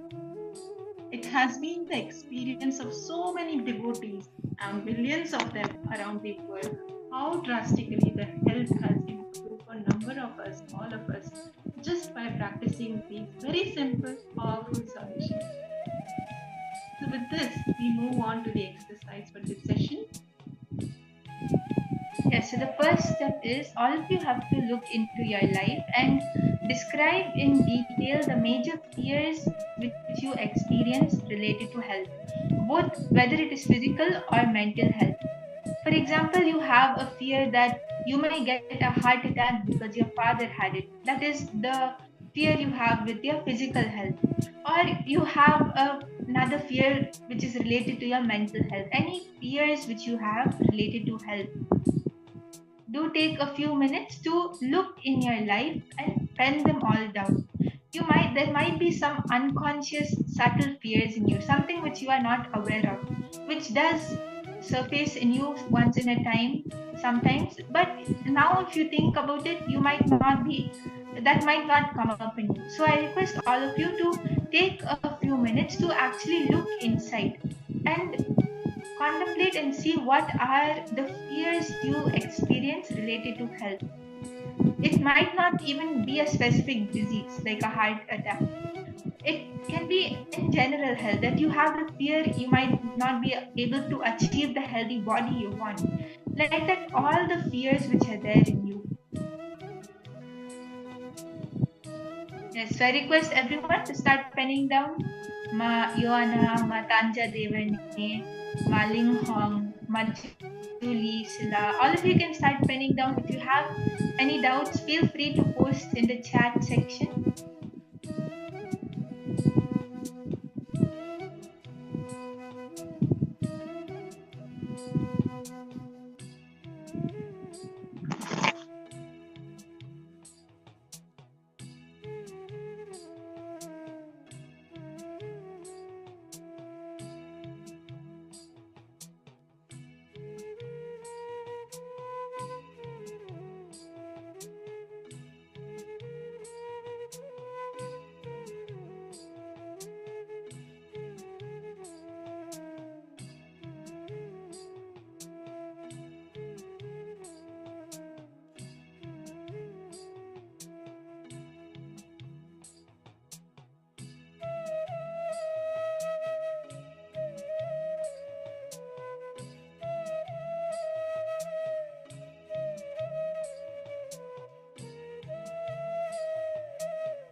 Yes. So once all of you have finished doing the first step, we will now be moving on to the second step. So in this step, all of you have to look in your life and describe in detail the major guilt which you experienced related to health.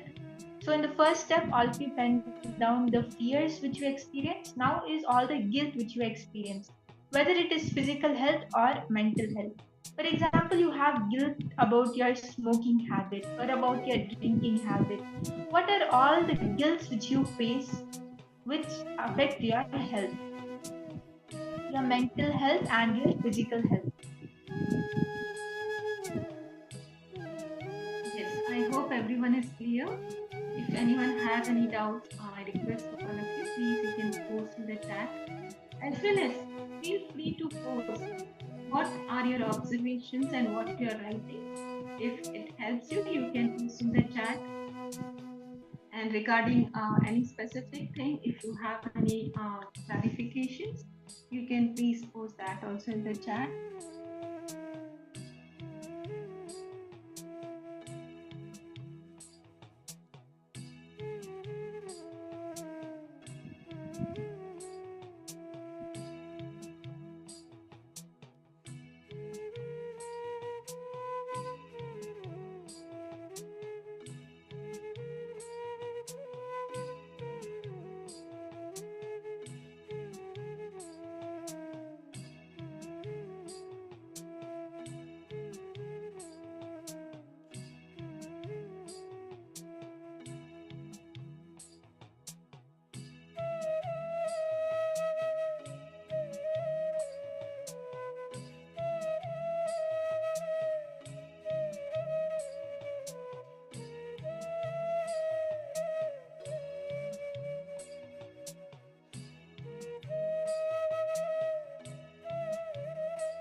Yes, I request all of you to continue penning down if you have not finished yet.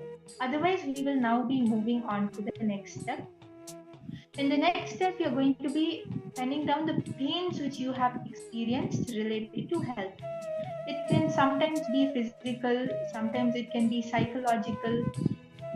For both your physical and mental health, all the psychological and physical pains which you experience, describe it in detail, whether it is a small issue of whether you have a chronic knee pain or whether you have another pain in another part of your body, all the pains which you are experiencing, whether you are experiencing depression, all of these pains, do take a few minutes to pen them down.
Now we will be moving on to the next step, where all of you have to look in your life and describe in detail the major worries which you experience in your life which is related to health.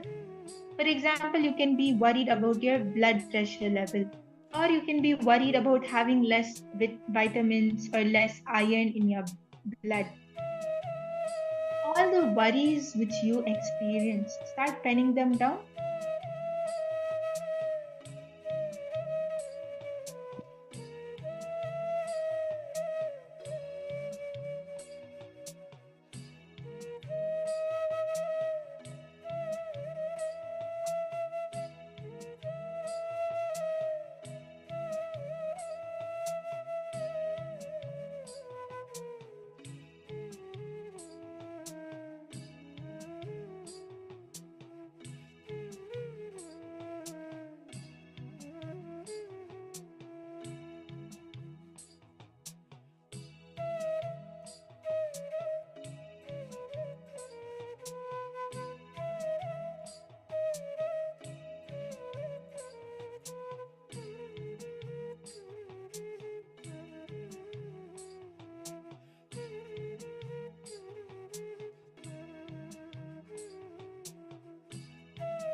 Yes, now once all of you have done this step, once all of you have penned down the major worries which you have experienced, we'll be moving on to the next step.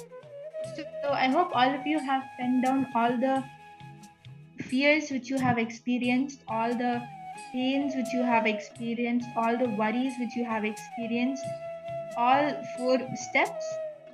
Now, once all of you have finished penning down, you're going to be seeing when is the first time when you started developing these major patterns in you. All the patterns related to these aspects of your life related to health. For example, if it is the major worries which you experience, when was the first time you started developing pattern towards it? When did you start worrying about your blood pressure? What is that incident? What happened? When was it that you had? When was it that you started developing the pattern related to worrying about your blood pressure?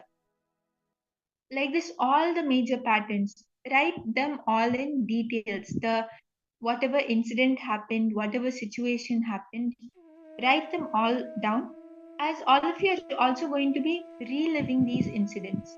And I'm sure all of us understand, right, that when we relive, you go to the smallest detail of what day was it, how was the weather, what dress were you wearing. You become that whole self of you.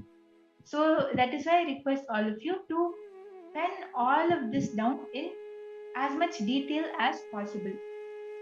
Yes, I request all of you to start penning down now. Ma Ling Hong Jin, Ma Julie Celia, Ma Istik. I hope all of you are able to get along and all of you are able to understand. If you have doubts, feel free to post, as this is a very important exercise. Today's initiation is about health. All of you are going to be experiencing so much of completion with your health. So when you do this exercise, when you actually take out some time to complete with all your patterns related to health, when you become conscious of those patterns, when you relive them, It will help you in completing with all the incompletions you have with your health, and it will make your life much better. This is a process given by Swamiji directly, and it will really help you in not only manifesting a good health but manifesting the best health which you can have. So please start penning down now all of the situations, everything which you are able to remember.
Yes, I request all of you continue penning down. Don't miss out any detail which you are remembering.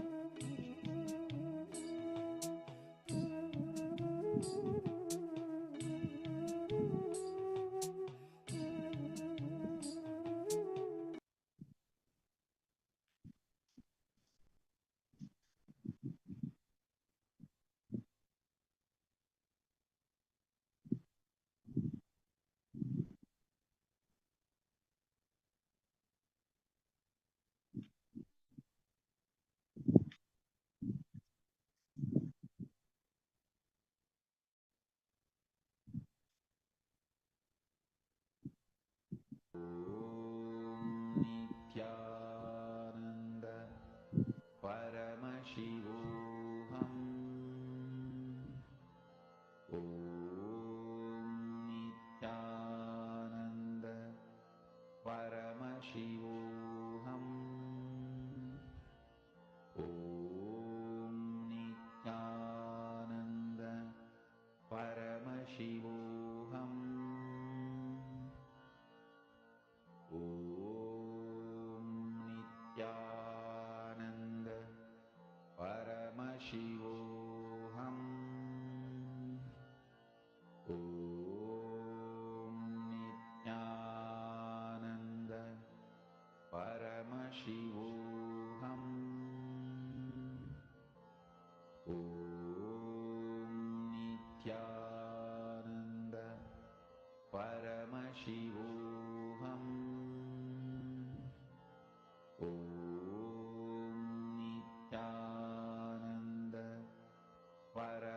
Paramashivoham Om Nithyananda Paramashivoham Om Nithyananda Paramashivoham. Yes, now once all of you have finished penning down, we are going to be moving to the power manifestation. So in this round of power manifestation, we are going to be manifesting the power of body scanning. So I request all of you to please take a few minutes to connect to a partner, as you're all going to be manifesting the power of body scanning for your partners. You're going to be connecting to Swamiji, and in that space of oneness, you're going to be declaring that yes, if Swamiji has said it, means it will manifest. Even if you feel a little hesitant because it might be someone who is not in the program or someone who hasn't experienced it, and you are having the doubt, will it be correct, will it be accurate, you have to just surrender that at Swamiji's feet and declare to be in the space of oneness, because Swamiji is the one who's going to be manifesting through you. So I hope all of you are ready and excited for the body scanning. We are now going to be starting the power of body scanning. So I request all of you to take 2 minutes to connect to your partners. You can connect to each other in the Zoom, or if you have someone offline also, you can connect to them. Please understand, this is a very powerful science, and when you do it with anyone, the third eye will not only reveal the problem but also the solution from which is the root cause of the problem which the person is suffering, and a lot of healing happens to the person. So do not miss to reach out to new people and enrich them with this science. Do the body scanning for them. So all of you who are there watching us, please do connect to a partner, and we will be guiding you further. Nithyananda Paramashivoham Om Nithyananda Paramashivoham Om Nithyananda Paramashivoham. Actually, all of you will see that now you have done the completion with yourself, with your worries, with your fears, everything related to your body, related to your health. So you have a level of completion with yourself, a level of openness with yourself. So because of that space which you have, you are like a clear channel for Swamiji to flow through you. And that will really help you in the power manifestation. You'll simply be able to connect to Swamiji and see what is in the other person's body, whether it is a small, minute, to the level of a cell. If it's a problem which is that small, you will be able to scan that as well, because it is only Swamiji flowing through you and manifesting. So you don't need to hesitate. If I get it right or if I get it wrong, the credit will all go to Swamiji.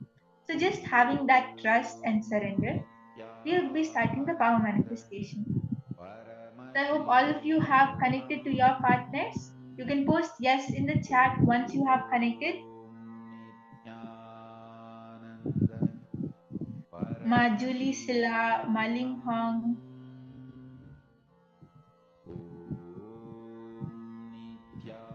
Nithyananda Paramashivoham Om Nithyananda Paramashivoham Om Nithyananda Paramashivoham Om Nithyananda Paramashivoham. Okay, Ma Miriam, you don't have a partner. Okay. Yeah, so anyone else in the Zoom who doesn't have a partner can connect to Ma Miriam. But Ma, if you have anyone whom you are talking to, like anyone on your friends or your family, you can connect to them as well, ma. Ma, is it you have a partner outside too? Okay, that's great. Yes, if anyone else doesn't have a partner, you can connect to Ma Miriam. Otherwise, Ma, you can even connect to any of your friends or family members.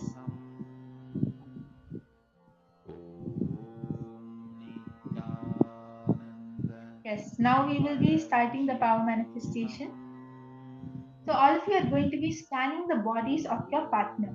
And whatever Swamiji shows you, that you're just going to be telling that to your partner without filtering anything or without doubting anything. You will see that you will actually get the answer accurately as it is. So I request everyone to please sit straight now with your head, neck, and spine in a straight line.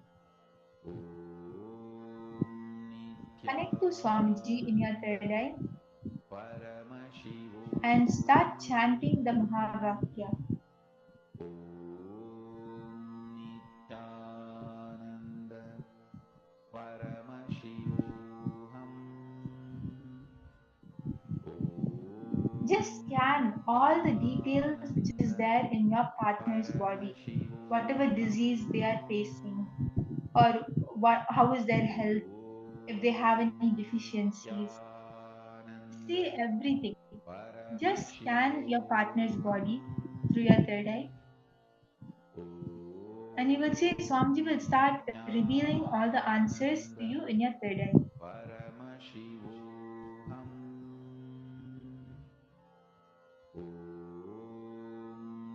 Nithyananda Paramashivoham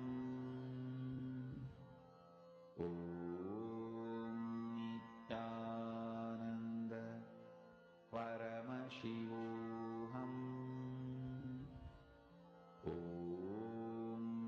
Nithyananda Paramashivoham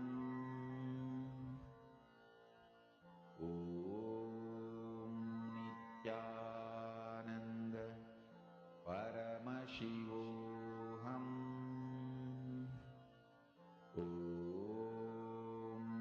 Nithyananda Paramashivoham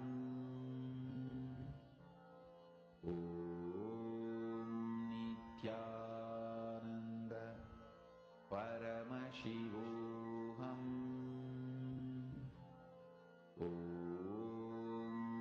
Nithyananda Paramashivoham Nithyananda Paramashivoham Nithyananda Paramashivoham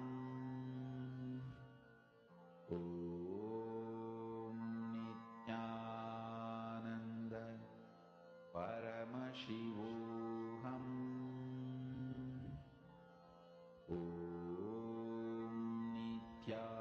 Nithyananda Paramashivoham Nithyananda Paramashivoham Nithyananda Paramashivoham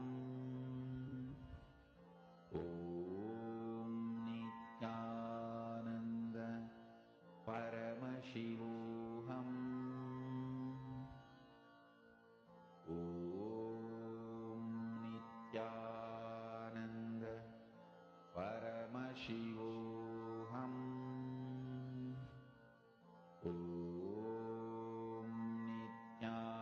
Nithyananda Paramashivoham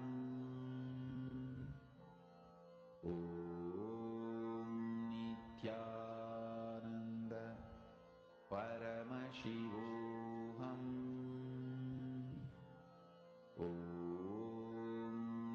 Nithyananda Paramashivoham Nithyananda Paramashivoham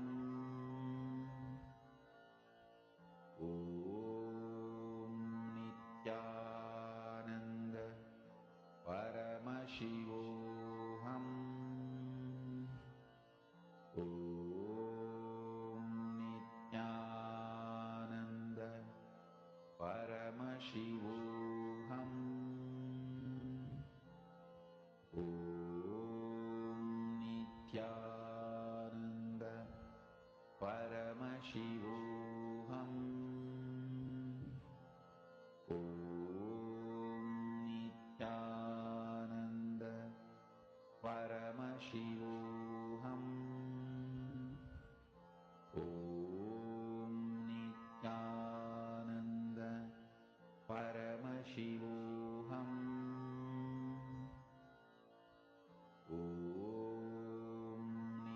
Yes, I request everyone to please relax now.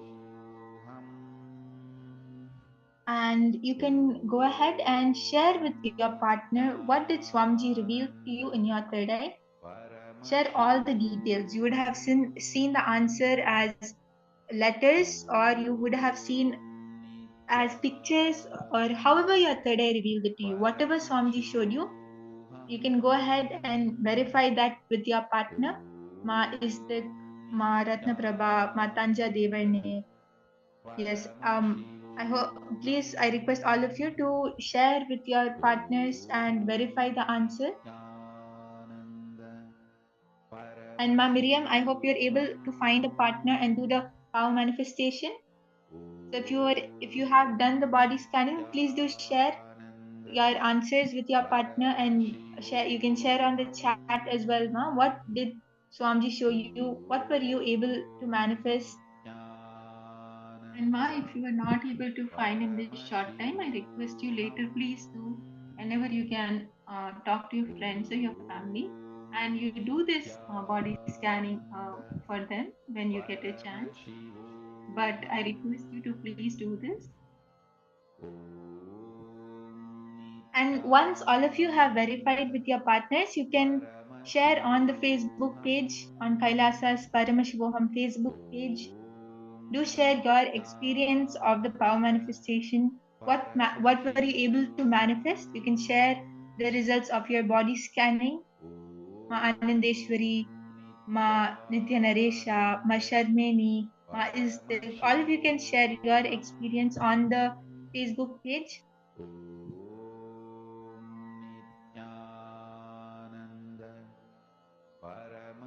And yes, and as all of you are sharing your experience and your manifestation, we'll now be moving on to the next session where we will be learning from Swamiji about the biology as per an incarnation.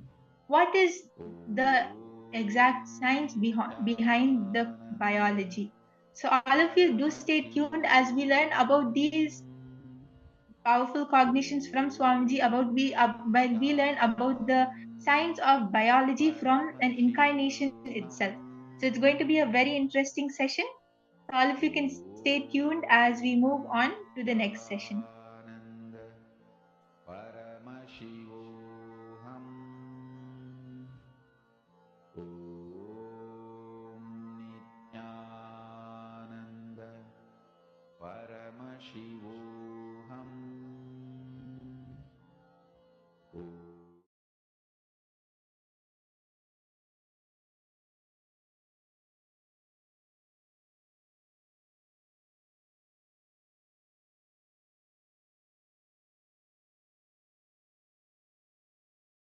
In Vedic tradition, human body is considered as miniature of the cosmos. We don't call human body as accident or a pleasure instrument or born out of sin. No. It's a miniature of the cosmos. Pindanda. Brahmanda means macrocosm. Pindanda means microcosm. Our body is microcosm. Biology of the microcosm, physiology of the microcosm, psychology of the microcosm is a well expounded, beautiful subject in Vedic tradition. Very beautifully described and explained.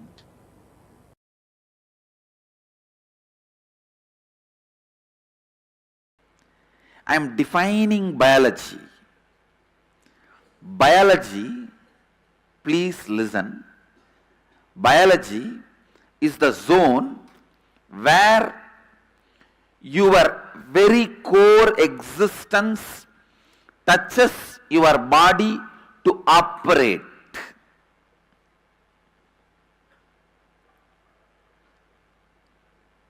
The heart muscles. Heart muscles does not have muscle memory. Please listen. Heart, your physical heart does not have muscle memory. That is why, fortunately, it is running on its own. It does not have muscle memory. It cannot be controlled by your muscle memory. It is controlled by your biomemory. The brain tissues, they do not have muscle memory. It is controlled by your biomemory. Wherever your consciousness, your soul, the jiva, the individual soul connects with your body to operate your body, means the decision making points where the decisions are made, where constantly the decision making mechanism is stored. That point is what I call biomemory. Listen to these terms, because if you understand this, it can really open up the experience of Shivoham in you. Listen. Muscle memory is your actions, pattern of your actions. Biomemory is pattern of your decisions. Cause is biomemory, effect is muscle memory. Listen, cause is biomemory, effect is muscle memory. If this pillow is muscle memory, what is the cause of this pillow? The cotton, source material. That source material is biomemory. Understand? Purifying your biomemory is too easy for me because I am sitting in you as a jiva, antaryami. Your antaryami is my antaryami. When Bhagavan Krishna claims in Gita that I exist as antaryami in all your beings, he is not lying, he is telling the truth, because only in the muscle memory we belong to different caste, different community, different religion, different nation. When it comes to the level of biomemory, the differences get blurred. The difference is more like a human or animal or a dinosaur or that kind of that differences get blurred. When it goes to the deeper level of biomemory, there is no difference. One cosmic unity. The one cosmic existence.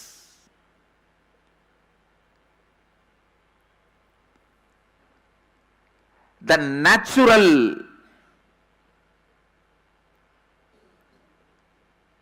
existence of life, Dhamma. Please understand. The word exactly Dharma means natural existence of life. If you eat when you are hungry,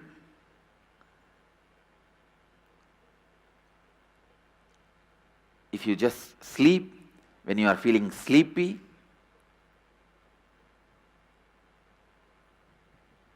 if you just be when you don't feel like moving, functioning, if you are active, when you feel like acting without the hatred towards being active, you are established in Dharma. The first biggest difficulty starts is your hatred towards being active. Your anger, violence towards being active. There starts the delusion. Then naturally, you do not know when you want to rest, when you want to be active, when you are feeling hungry, when you are feeling sleepy. When you start hating being active, you will be lying down even when you don't feel sleepy. When you have a greed about food, you will be dumping it even when you are not hungry.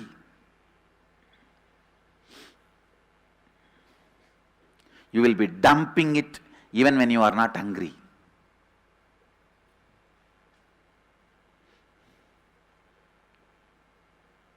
Listen. Muscle memory, biomemory, your consciousness. As far as consciousness is concerned, all of us are one.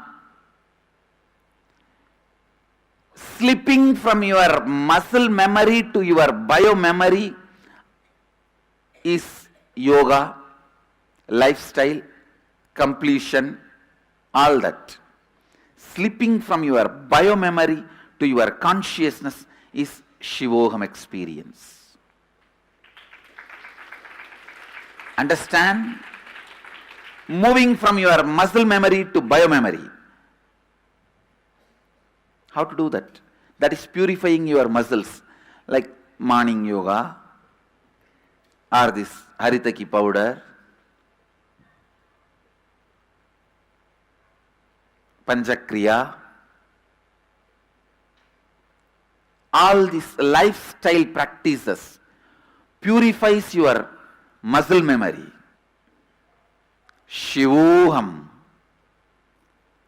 constantly remembering, being in the space of Shivoham purifies your biomemory. Your decision-making center need to be infected. Understand, I am using this word, infected with the Shiva's DNA.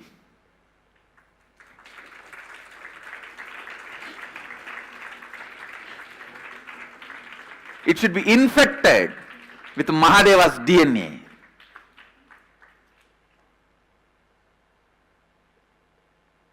Because usually you visualize infection as widespreading, fast, quick. If I say the seed of Shivoham should be put, you visualize, okay, seed will be put, and then the tree will grow, then leaf will happen, then fruit will come by, then I'll be old.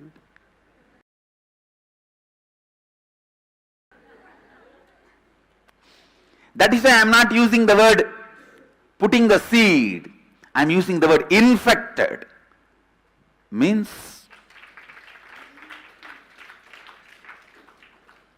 catch it now, in next 2-3 hours you will have it. Your biomemory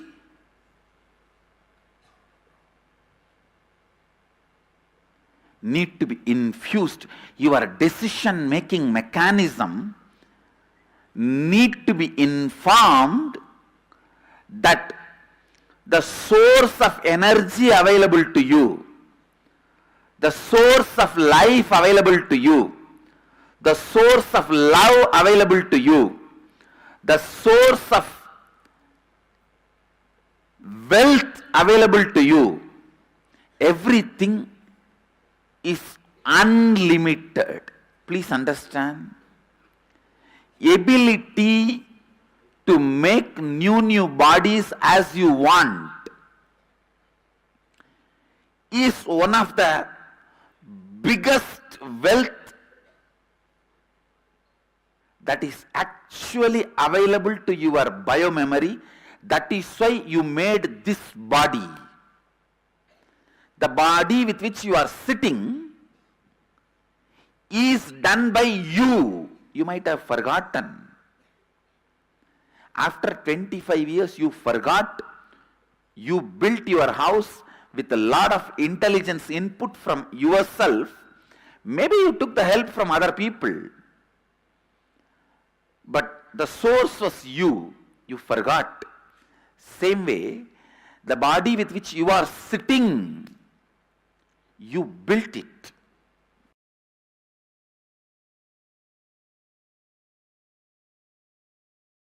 Your complete biology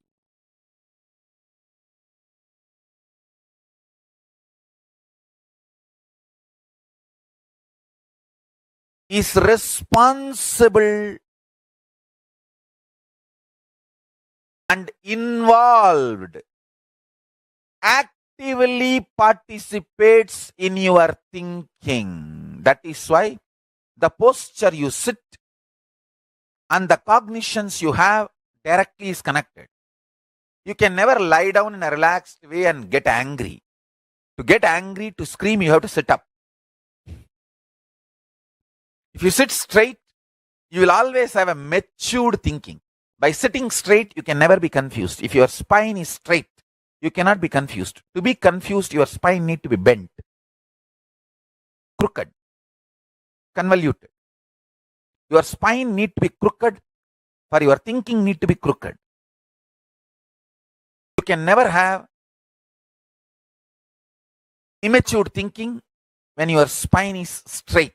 Whenever your spine is straight and aligned, you have a matured thinking.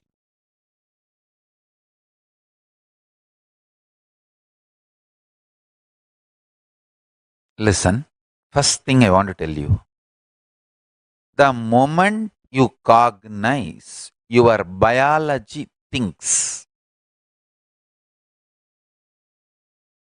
It is such big empowering cognition. I tell you, this is the most powerful cognition I've ever revealed. Because if you just cognize this one truth, your biology thinks, you just know you can never be destroyed. Understand? Your biology can never be destroyed. Because there is something which can never be destroyed is inside you. Consciousness. That is why it is the biology is alive. You feeling you exist is because something which exists forever is crisscrossing inside your biology, and that is part of you. Understand?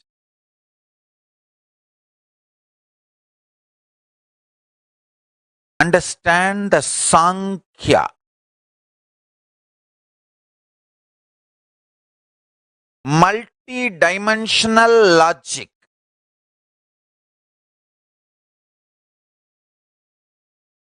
I am revealing.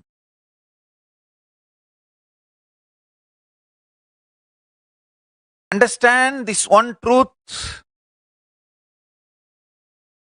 Your whole biology thinks this one truth. If you internalize, cognize, first thing, all your fears will collapse. Understand one thing. All your fears are nothing but the fears of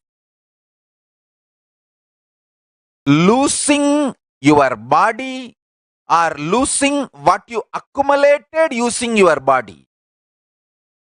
If you understand your biology things, you will know neither this body nor what you accumulated through this body can be lost.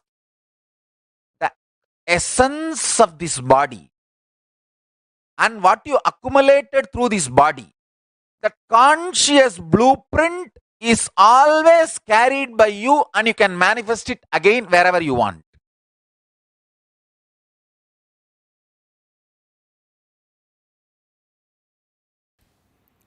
Now let me come to the word physics, chemistry, biology. Listen. When I use the word physics, I mean reality, means which is happening. Biology means a resource from which this is happening. Chemistry means action or reaction which makes this to happen. Listen. Physics is happening.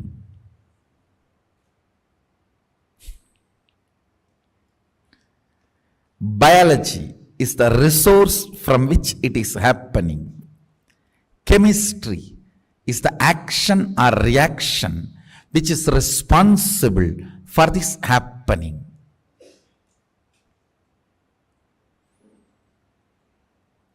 Physics means you are manifesting a power.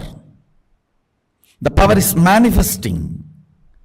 That is physics. Biology means the resource, the consciousness from which you manifest the powerful cognition. That resource is biology. You. Chemistry means when that powerful cognition manifests in you, the action and reaction which makes this power manifestation happen. Chemistry is the bridge between biology and physics. Physics circuit, chemistry circuit, biology circuit. All these three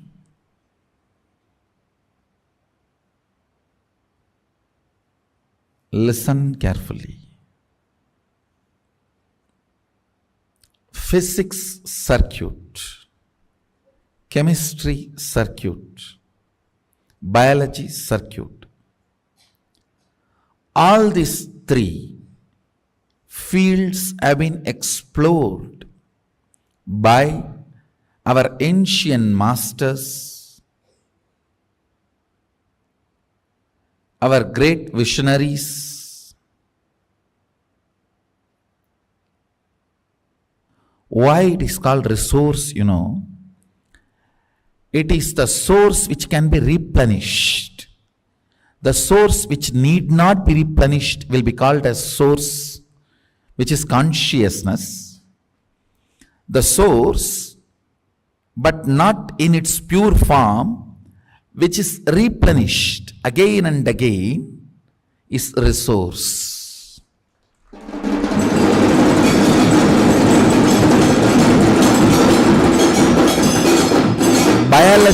Biology is not pure consciousness.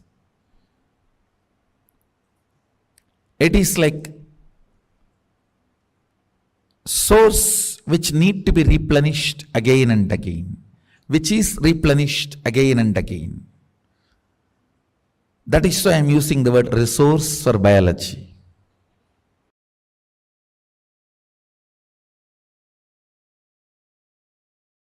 Understand what I am talking, the pure science, super science,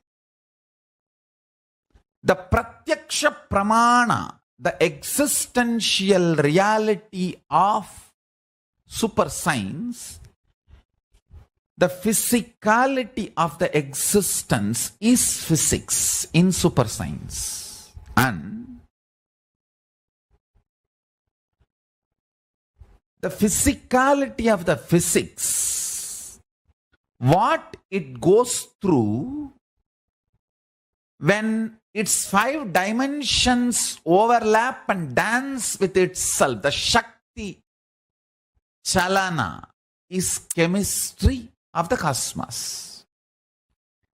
It's air element, earth element, fire element, water element, and the space element.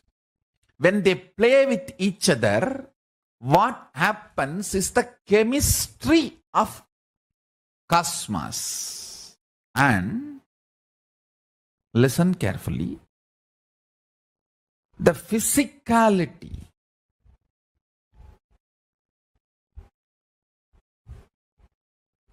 of the existence, when it goes through the chalana,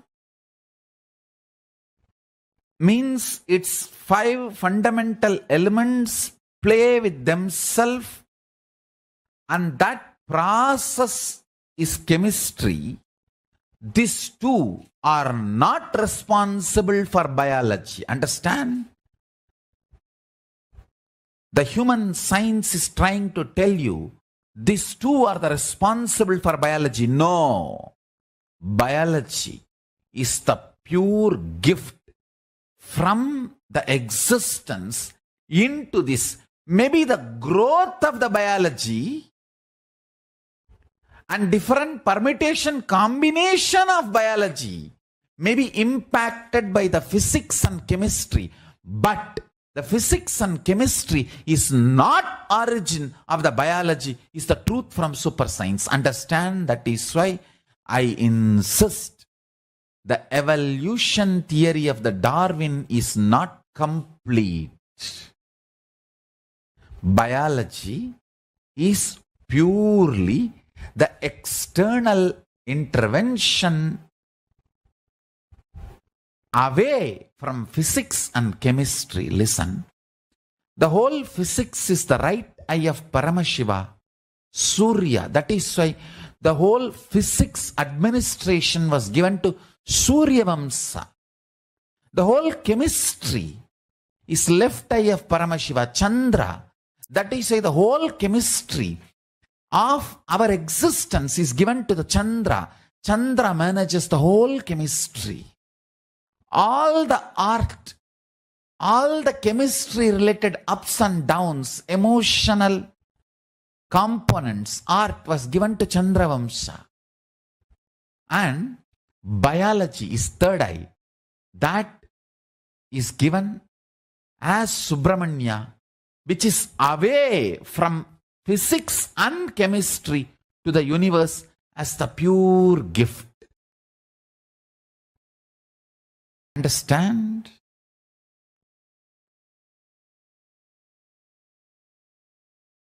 Right eye of Paramashiva is physics, left eye of Paramashiva is chemistry, third eye of Paramashiva is biology.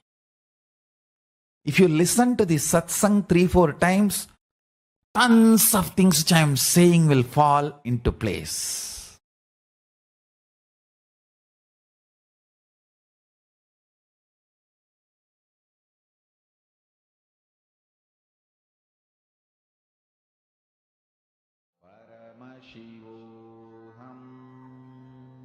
Nithyanandam, welcome back, all those of you who are sitting with us. That was a really, really powerful session. I request all of you to come on camera and be ready for us to get a deeper understanding on these great truths that Swamiji revealed to us.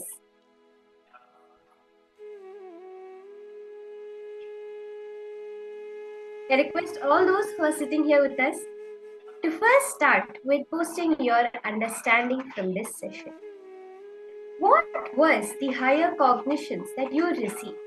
Ma Kalahantrika, Ma Naresha, Ma Miriam Kra, Ma Joanna Selina. I request all of you to share.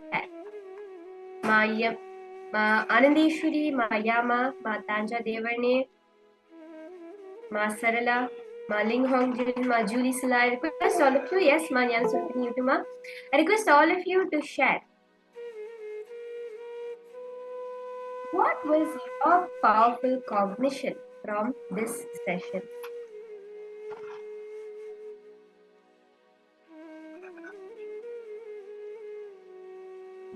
Breakthrough cognition became yours today when you were understanding about this cognition, new understanding of biology itself. We are always taught that our biology, the existence of us, is due to the chemical happenings, right? When people try to model back as to how life could have formed, they say that it would have been the amino acids, the basic building blocks of our DNA that cause us to happen, the four main constituents of our DNA: adenine, guanine, cytosine, and thymine. These four, they just happen to come together randomly, and a chemical combination happened, and biology happened, right? But Swamiji gave us such a beautiful understanding. Biology did not come from the chemistry happening or the physical happenings. Biology is a gift, a pure gift from Paramashiva to humanity. For this purpose, each one of us should feel blessed today. We are the humans who have been given gift of biology in the entire Did you know, as Swamiji had beautifully revealed in this session, Dharma. What is Dharma? Many times Dharma is translated as religion. Furthermore, it's translated as righteousness. But Dharma literally means natural flow of life, natural existence of life. If you eat when you are hungry, if you sleep when you are sleeping, if you just be when you don't feel like moving, functioning, if you are active and you feel like acting without the hatred towards being active, you are established in Dharma. How many of you are understanding this? Take a moment to share if you are understanding this higher cognition. It's so beautifully, so powerfully Swamiji revealed to each and every one of us.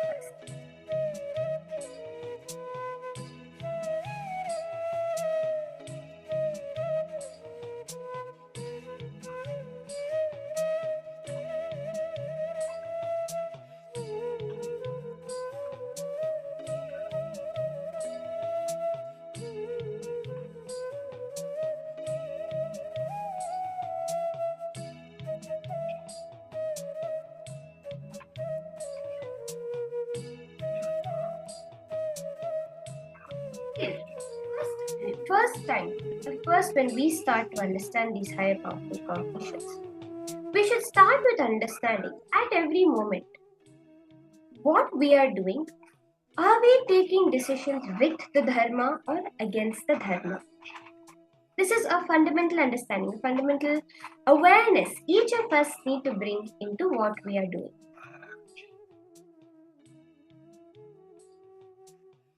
See, are you eating when you're not hungry? So many people in the modern day, right? We have this habit. Just go into the kitchen and find something to eat. Even though we're not really hungry, you just feel like eating. Or staying up late at night, you're really feeling tired, but you're just up because you do not know how to handle a certain situation. Watching TV even though your eyes are hurting. How many of you have done this? Netflix, TV. I'm sure many of us would have done this, where we just up at night, our eyes are hurting, they're begging for us to fall asleep, but we're like, no, just one more movie, let me just finish it and then fall asleep. And your eyes are burning, but you're still staying up. I request each of you to share. How many of you have felt this in your life? Write it down.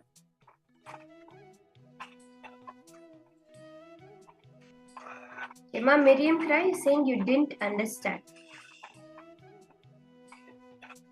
See, ma'am, many times, Dharma is when we are going with the natural flow of existence. Swamiji beautifully revealed, as Swamiji said, we have developed a hatred towards being active.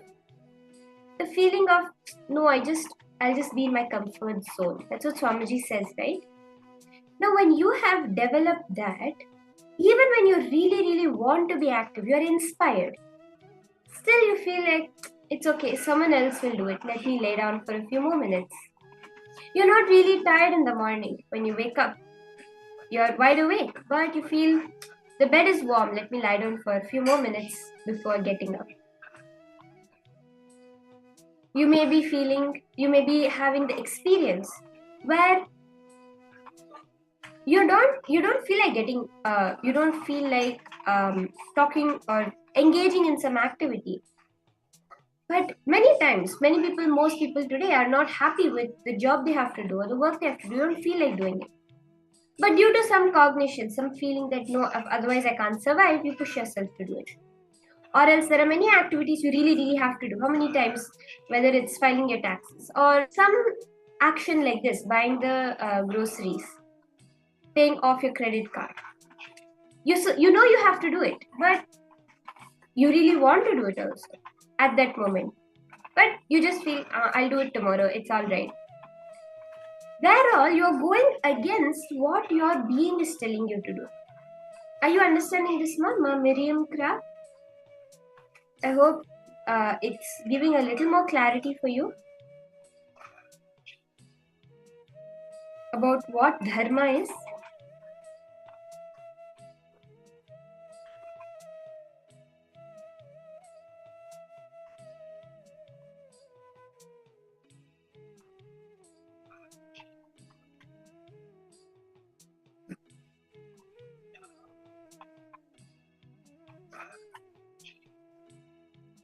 Okay. So now once you have penned down, where all you are seeing yourself going against the flow of life, start understanding what hatred do you carry towards your own health and body that are making you take such decisions.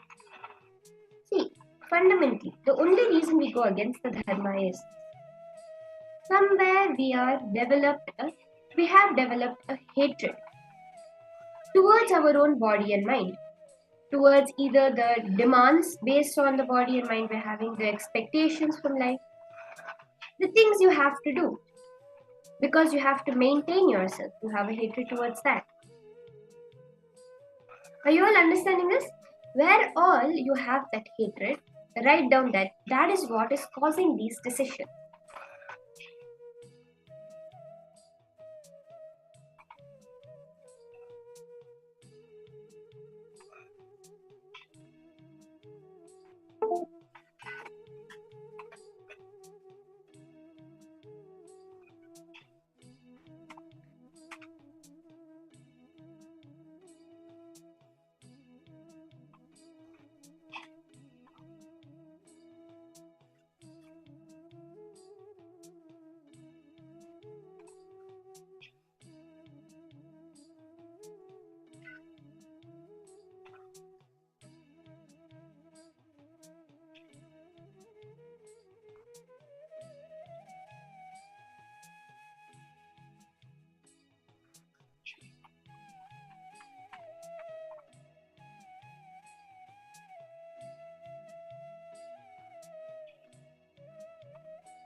Write down each and every incident.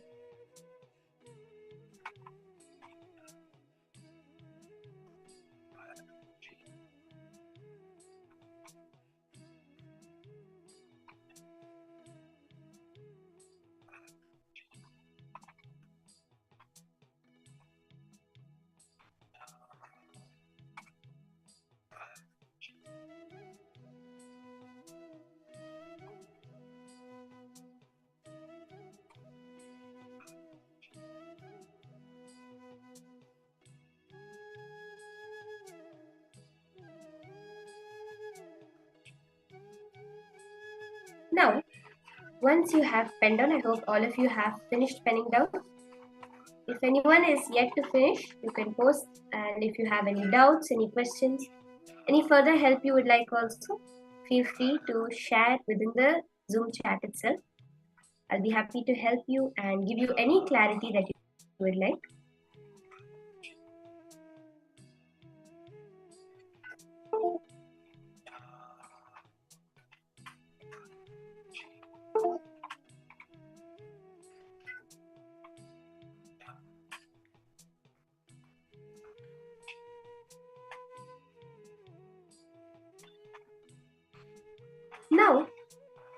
Third step, complete. Complete with these incompletions, with this hatred you carry towards yourself. Complete with that within you which is causing you to take such decisions that are life negative decisions, that are consciously destroying your health, destroying your body, wherever you are going against dharma. Build your schedule, your whole day schedule to align your body to your natural existence. Very beautifully, Swamiji said, slipping from muscle memory to biomemory is yoga.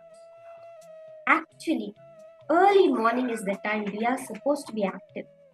Our body is alive at that time. But due to the conditioning, we feel that is the time we need to sleep the most. Add yoga, add puja, add the panchakriyas to keep you healthy. Time for meals, keep a specific time. Stop eating after the sunset and before sunrise. If you're someone who feels hungry, replace with liquids at night. Like this, build a schedule that is completely in alignment with the natural flow, the natural law of life. Sincerely, take a few moments and pen it down.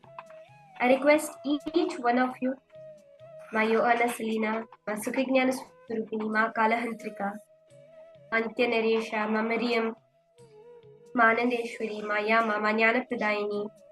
Each of you will see how just this simple process will bring a complete transformation within you. It will really change your whole activism level. The completeness you feel with being in your body, that will transform. You will feel your whole existence is a celebration, as it is meant to be. You will recognize your biology as a gift, not as a curse, not as a load on you. Sincerely do this. Redesign your schedule to be completely in the oneness, completely in oneness with the flow of life, the law of life, the dharma.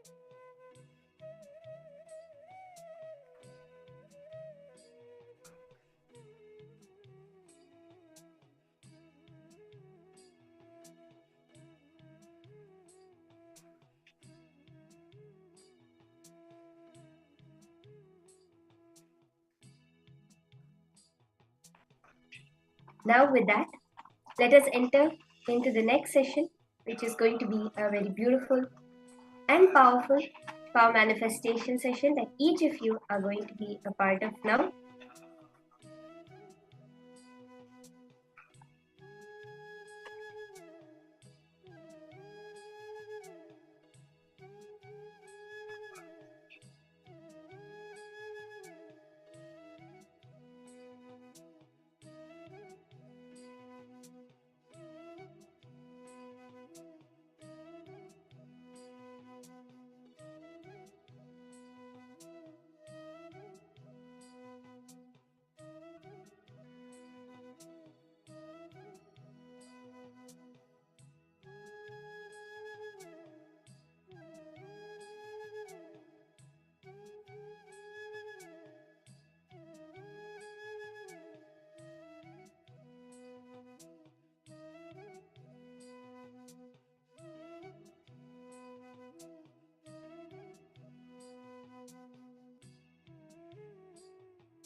So now, with that, I apologize to all the participants for the technical glitch we had. We will now be entering into a beautiful power manifestation session.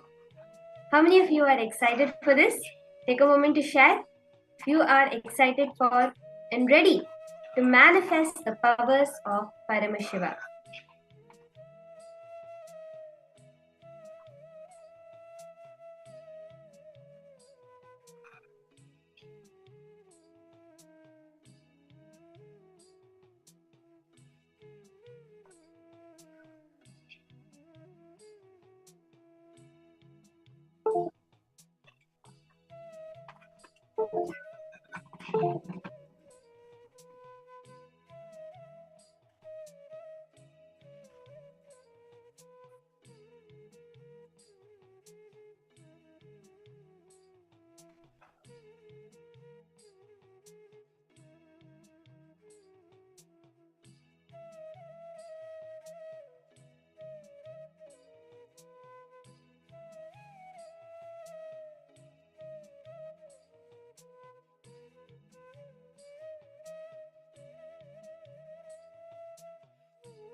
In this round of power manifestation, each of you are going to be now doing the power of body scanning. See, this power is the power through which you're going to be able to look into your body and see exactly how it is. And not only look into your own body, but look into other people's bodies also. So, for the purpose of this round of power manifestation, I request each of you to connect to a partner. Nithyananda Paramashivoham With whom you're going to be manifesting this round of power manifestation. You're going to scan. You can do a very fun round, which is scanning the blood group of a person. So if you know anyone who is aware of what their blood group is, you can connect to them and you can scan what exactly their blood group is. It's going to be very exciting. See, the purpose of this power manifestation. Now, this brings a deep oneness. Swamiji says, all the medical science, the knowledge they have, is only based on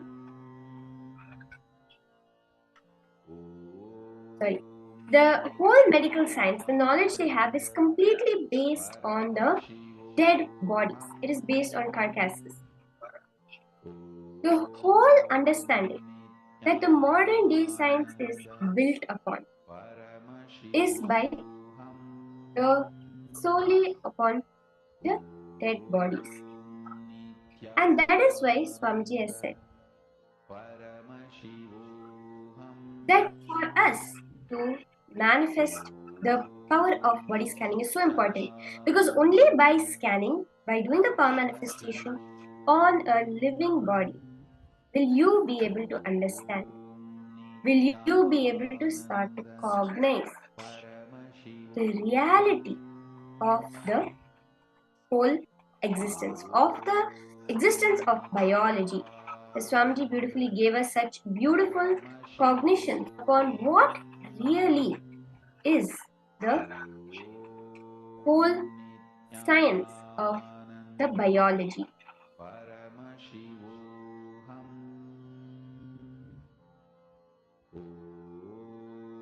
Nithyananda Paramashivoham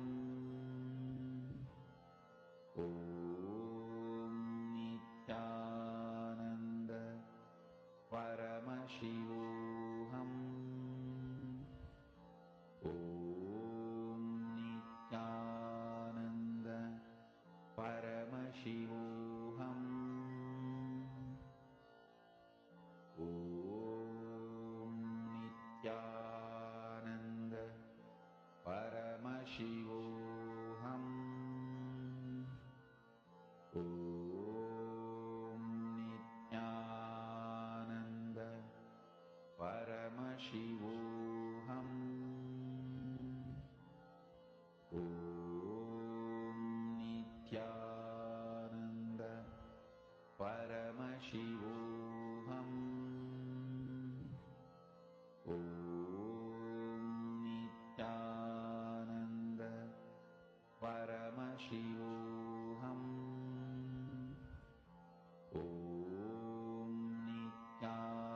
Mahavakya intensely.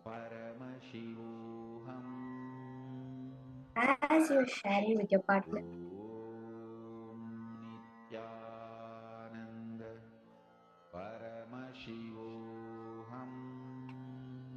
whatever is appearing in your inner space, the cognitions, share each of that. What is Swamiji showing you? Share that.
Paramashivoham.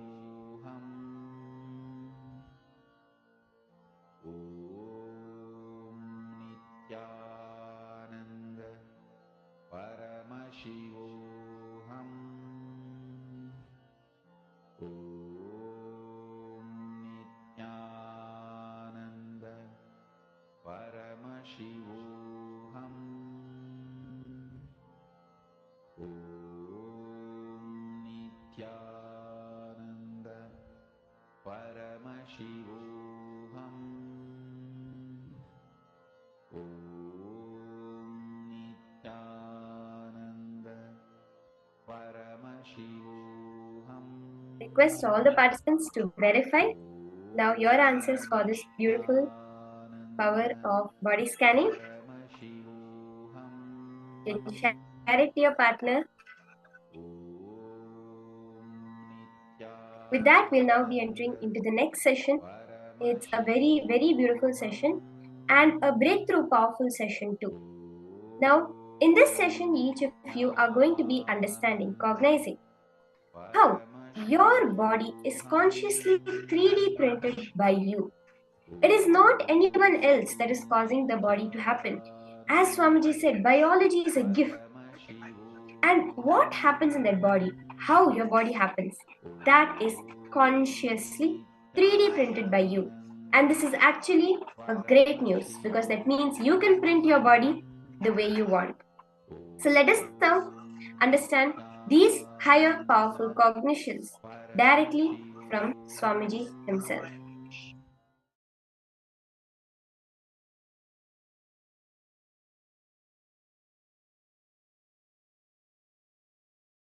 Paramashiva's message directly from Kailasa. Listen. Internalizing and understanding the body you have, the mind you have, the breathing structure you have, all this are consciously 3D printed by you, will empower you with the knowledge, confidence, ability to consciously 3D print, manifest anything you want as reality. Listen. Last few days in the satsang, I was talking about how human beings are capable, completely equipped to consciously 3D print anything you want and manifest it as your reality. There is so much of self-doubt, self-hatred, self-denial by people in so many levels. I can see some of the comments in the Facebook. To the level, people not only doubt their capacity to consciously 3D print their reality, they even hate this idea it is possible because they feel they have done such a cheap, third-rate, mediocre 3D printing of their existing reality. They don't want to take the responsibility for it. Due to my extreme love for each one of you, my absolute love for each one of you, I am revealing this royal secret. Understand? This is the secret behind all the secrets.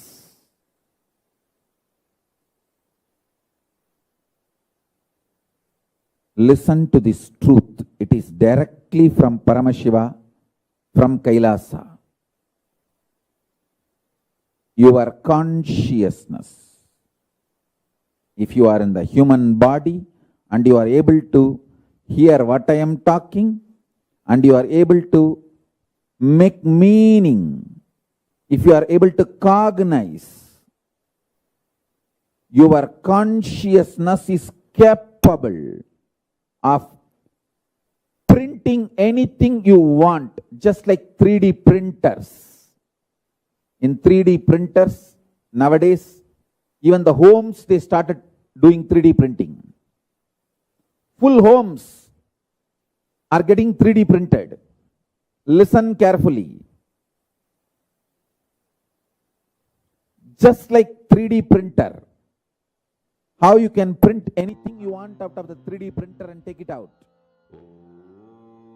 You can print anything you want. You can manufacture anything you want. You can manifest anything you want out of your consciousness.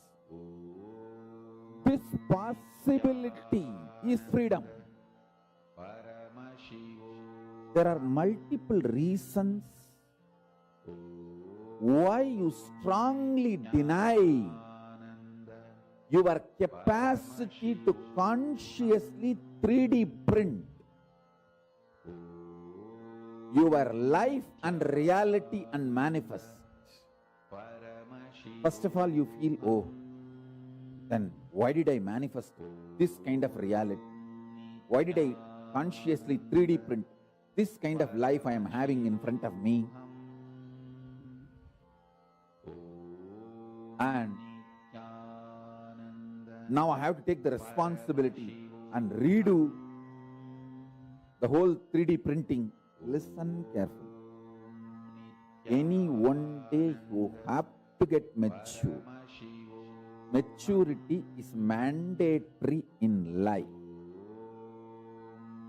The good news I have for you is it is too easy.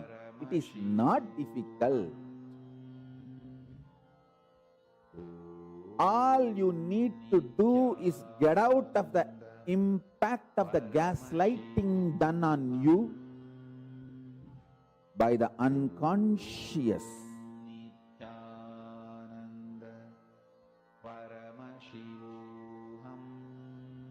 Ecosystem. The so-called human society. Listen carefully.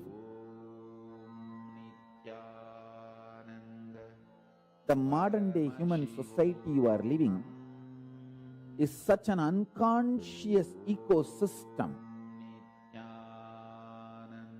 It does so much of gaslighting. Gaslighting means, let me define, so much of false ideas are dumped on you, even you start believing them about you. Listen carefully. You need to be enlightened, not gaslighted. Anything which puts self-doubt, self-denial, self-hatred in you, SDHD, self, you, is gaslighting you. Anything which empowers you, evolves you, entrains you, excites you, enlightens you, is Paramashivoham.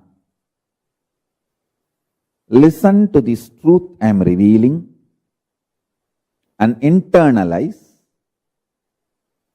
Mandukya Upanishad beautifully says, whenever you face any doubt, whenever you feel stuck in the path of spirituality, get back to the source sound, pranava. Patanjali also uses the same methodology in Yoga Sampradaya. He says, meditating on pranava will break all the doubts and the obstacles in your path to manifestation. Whenever you feel stuck, you will be able to break that feeling stuck or obstacles by meditating on pranava, Omkaranada. Listen carefully. Come back to your source sound, Omkaranada. From there, see clearly this body you are carrying, this mind you are carrying,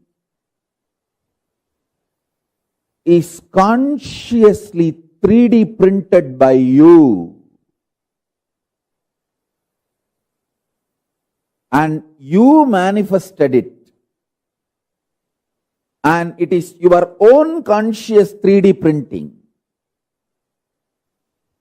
Understanding this powerful cognition, the way your eyes are, the way your head is, the way your face is, the way your shoulders are, the way your hands are, the way your body is, consciously 3D printed by you and manifested. The way your mind is, consciously 3D printed by you and manifested. My Guru, Yogananda Puri, listen carefully. He never wanted me to call himself as Guru. He told me, never ever tell I am a Guru, I am your Guru later on. I only recognized you and supported you. That's the reason It is my pride in your mission. You are having me as a part. This exact word I remember. Once, one of his son and another one his disciple. He had many disciples who come to learn yoga from him. Both of them decided to hospitalize him, saying he is not feeling well, he is sick.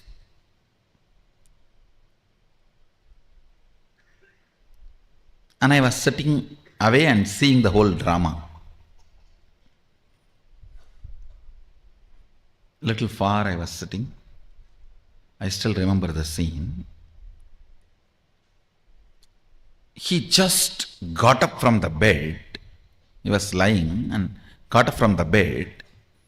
From the navel, the way he hugged his own body, means the way he possessed his own body and said, what I cannot do to my body, how can these doctor fellows can do to me?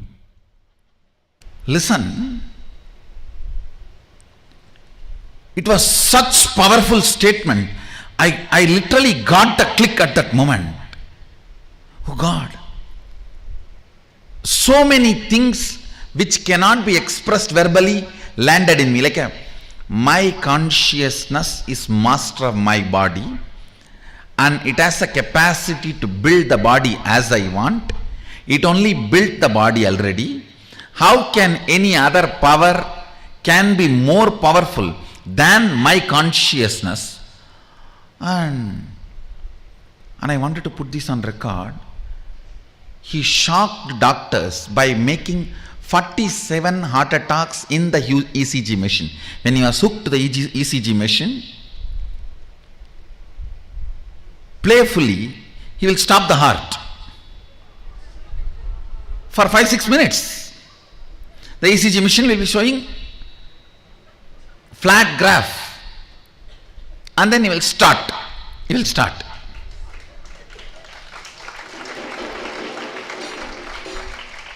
One fortunate thing, still they have the records. I am trying to get the whole documentation. I only got the essence. Doctors are shocked actually. They said, nothing can be done. You are beyond medical science. Please go back to home. They sent him back to home.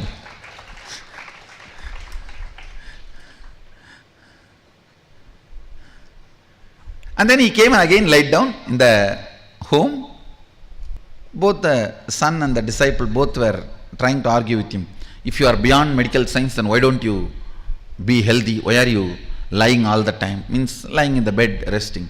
He said, I have decided my mission has been done. Actually, all my 3 gurus left the body within 3 months' time. The moment they saw I am ready, they don't need to be supporting me anymore. Now it is time that I have to be on my own. I have to leave Tiruvannamalai.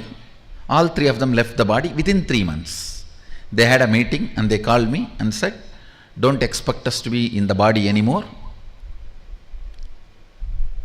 And I really did not take them seriously. I thought maybe they want to go for Parivraj Yatra or some temple tour or Yatra. But within 3 months, all three left the body. So, when the son and disciple, both of them are asking, why are you then lying in the bed all the time? He told them directly, hey, I am not sick. I have decided to leave the body. So I am resting. I am withdrawing from my prana.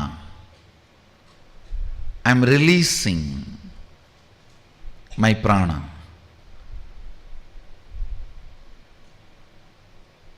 You can neither hospitalize him, because if you hospitalize him, he makes 47 heart attacks.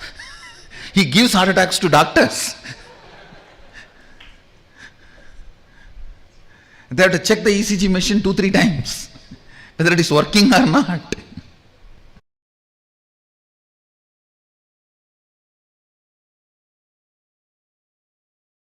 I am telling you,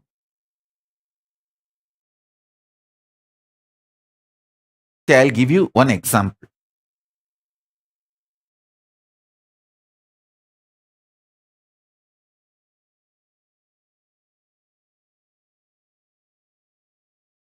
All the jewels you are wearing, anyone can make it for you.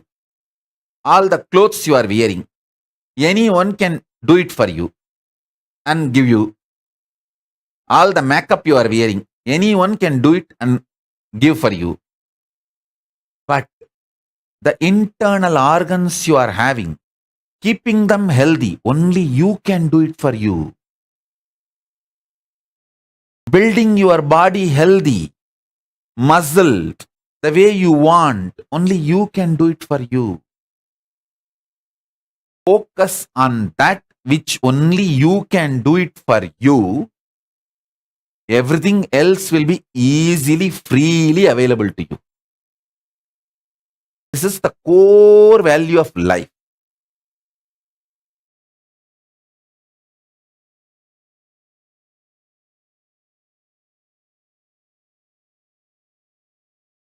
Listen, core value of life.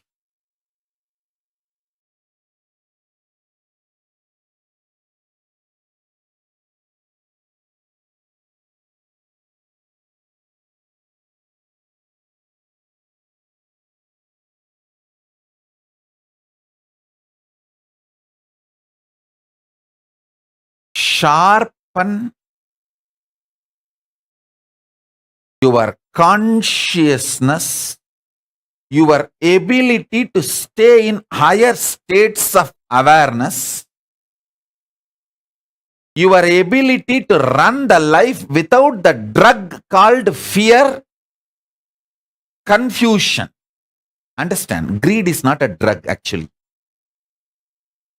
I'm not saying greed is right, but at least greed is not a damaging life negative drug. Fear and confusion is the life negative drug.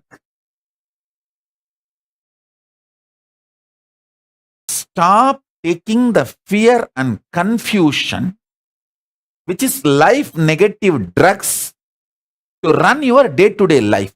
Because of the integrity with intra-organ and internal organ,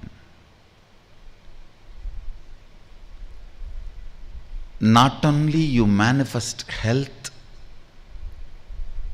you can design your body as you want, you can manifest multiple powers and possibilities. I tell you, even if you do little completion, you can understand what I said.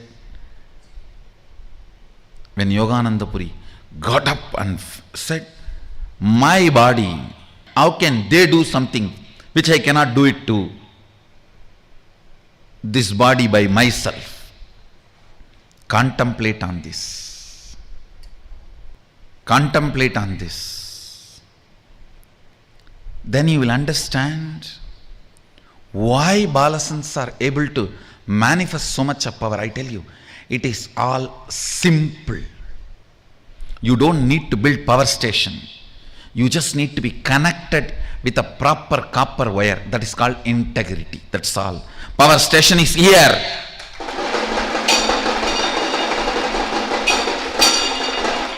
Eternal atomic power station.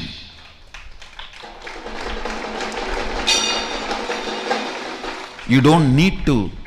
You always felt all these Sadashivoham or the spiritual enlightenment, everything was very difficult because you are planning for building a power station which you don't need. I did it already. You just need connection. Integrity is the connection. தங்கத் தகட்டாலே தம்புரான் சிலை செய்து அங்கம் வழுக்க ஞானாஞ்சனம் தடவி வைத்து செப்பிய வார்த்தையெல்லாம் செப்பல்ல தங்கமடி ஞான பெண்ணே.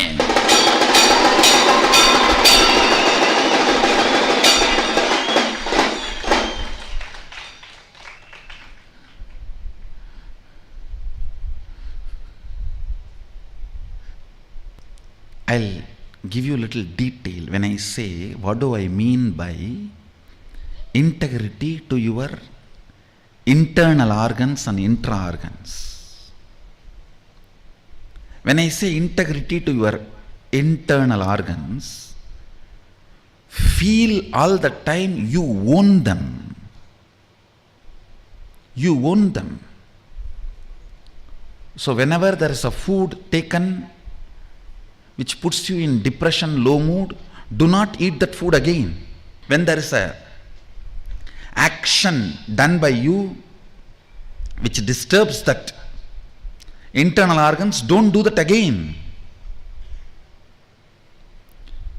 It may be as simple as smoking or as difficult as heroin. It can be as simple as smoking to as complicated as heroin. Whatever. Anything which is putting you powerless space, don't do that again. That is what is integrity to your internal organs. Same way, when you utter a lie knowingly, or when you give a word knowingly that you are not going to fulfill, the harm you cause for your walk, you can see it very clearly. Don't do that again. Sit and finish completing all the past. No need to have a lifestyle where you are hurting your walk and internal organs. No need. You don't have to take up that kind of a profession. Knowingly.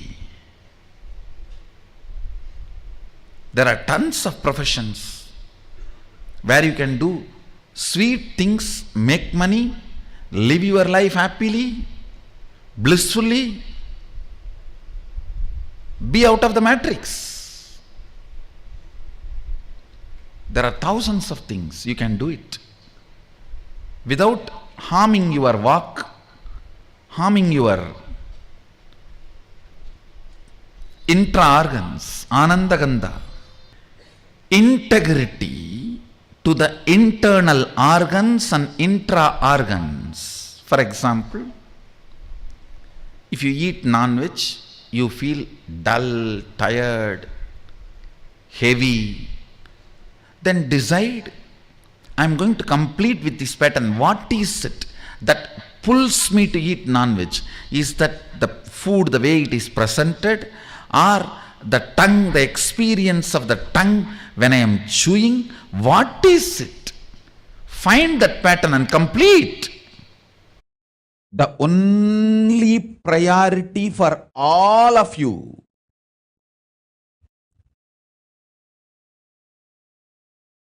Please understand, I am talking to anyone who has a little love or sympathy for me. For all of you, take this as a guru walk. Make your body consciously strong. Listen, gym will build muscles, but only yoga and Ayurvedic lifestyle will make your body conscious. See, only yoga will make your internal organs strong. Just see all over the world, especially in India, all these gym bodies are just dropping dead. All these gym body fellows, top, dying. Because gymming builds muscles, makes you look very nice in the outside. Yoga makes your internal organs strong and your ability to manifest consciousness strong.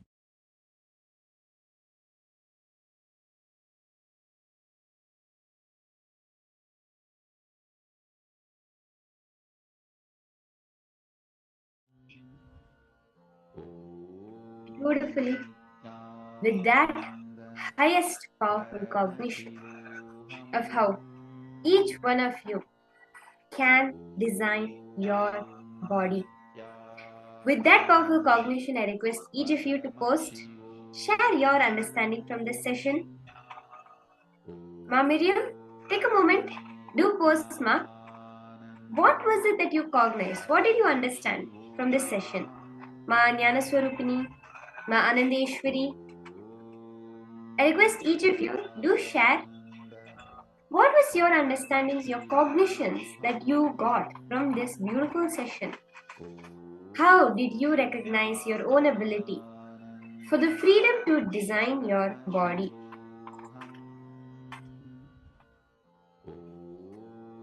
Nithyananda Paramashivoham Nithyananda Paramashivoham. I request each of you to post. See, as Swamiji revealed, it is because of your integrity. It is the integrity you hold with your body. That is what will start to manifest. Will start to manifest again and again in your life. As beautifully as Paramashiva revealed, as consciously being able to 3D print your body.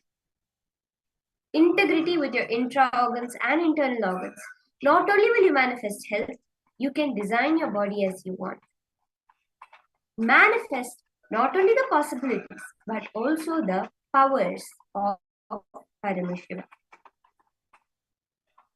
See, building integrity to your internal organs and intra-organs. Let's start with that. Pen down patterns you are cherishing that do not support your health. How many decisions and words you made towards your health and did not follow or pursue the next day? I request all those of you who are sitting here with us to share. Anytime you have experienced this in your life,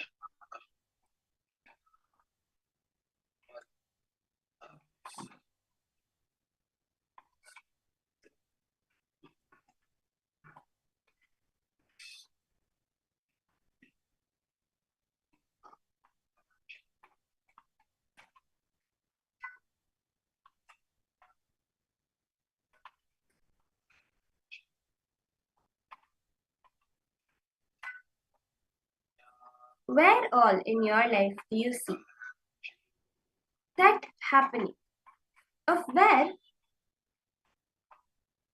you have not been in integrity with your health? You know something is not going to be helping your health, but yet you continue to do it.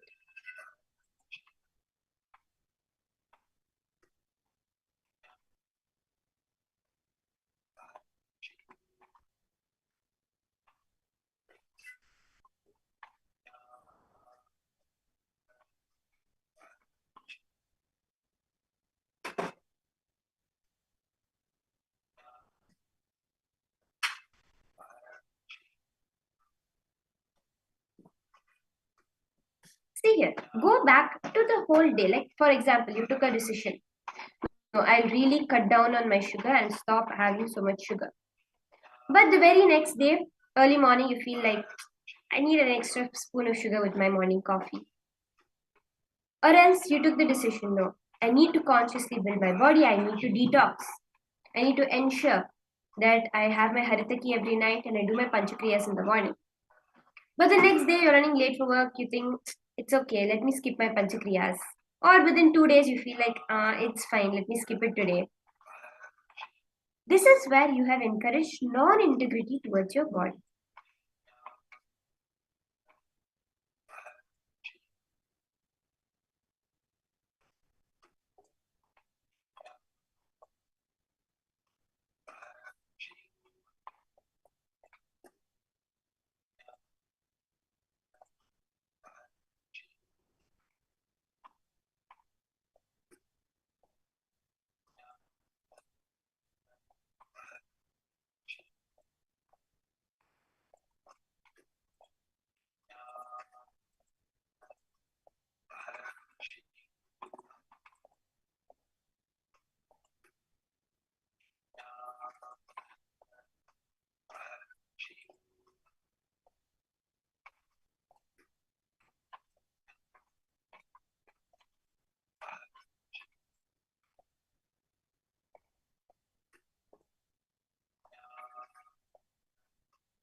See, pen these down and then complete with each pattern. See, wherever you have seen that you have started up something, but you have not continued, complete with those, penning down.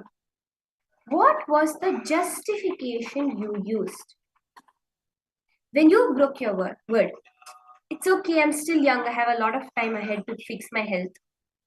Or else you felt the justification, no, anyways, I have this much of health, no, I've been like this only for the last few years. It's all right. I don't need to be so particular about it.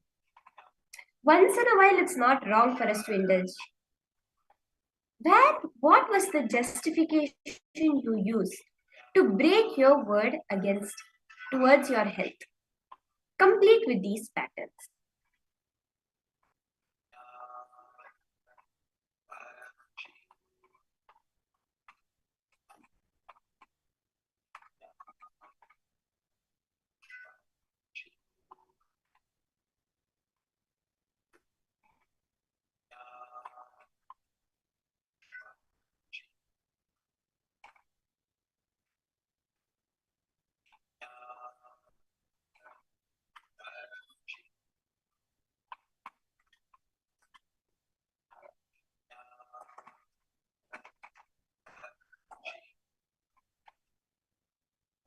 Complete with the non-integrity. And now give a word again to yourself. From this powerful space, declare your integrity towards your health. See, every time we break a pattern, it manifests as power. This is a very, very beautiful understanding, a very powerful cognition that Swamiji has given to each and every one of us. So now for each of you, I request you to make this declaration as we get into the power manifestation. Because your declaration will directly start to manifest as powers. This is a very beautiful cognition that Swamiji has given to each and every one of us. How you will start to see the declaration you give manifest as powers. I request each of you now, with this declaration, let us enter into the power manifestation session.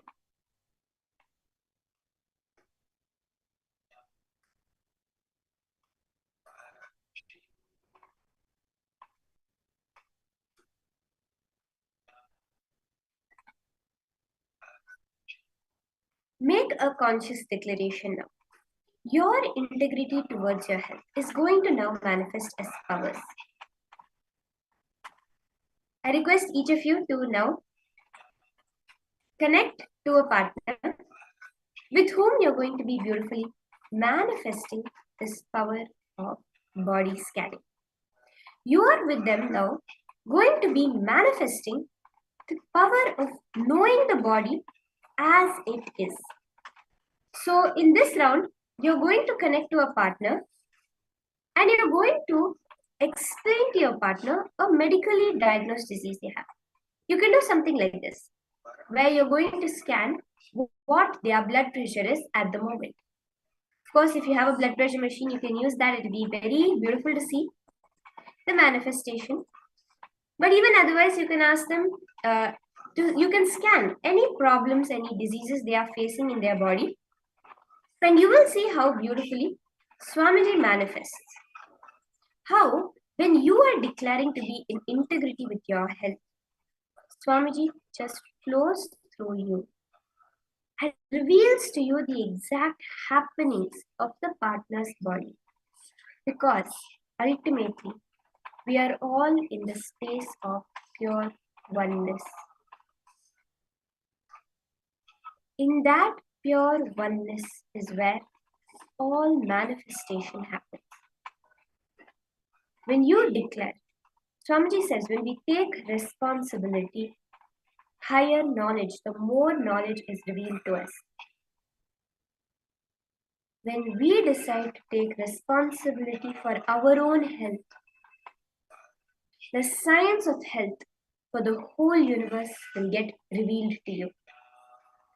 So with that understanding, I request each of you to connect to a partner and request their consent first. See, Swamiji reveals that these powers are based on the enlightened ethics. Therefore, only with the permission of your partner will you be able to manifest. So do request the permission of your partner.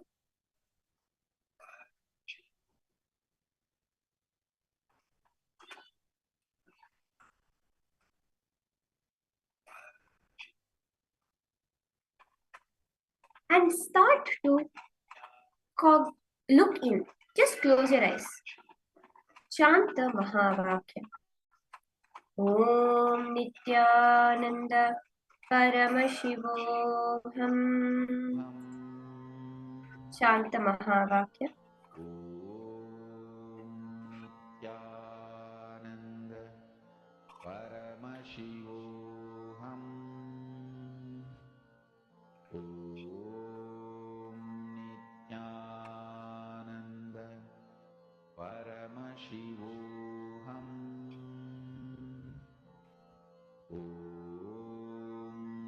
Nithyananda Paramashivoham.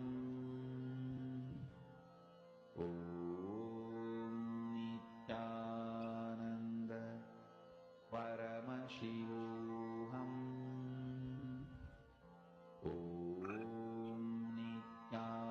Share with your partner whatever you are seeing through your third eye.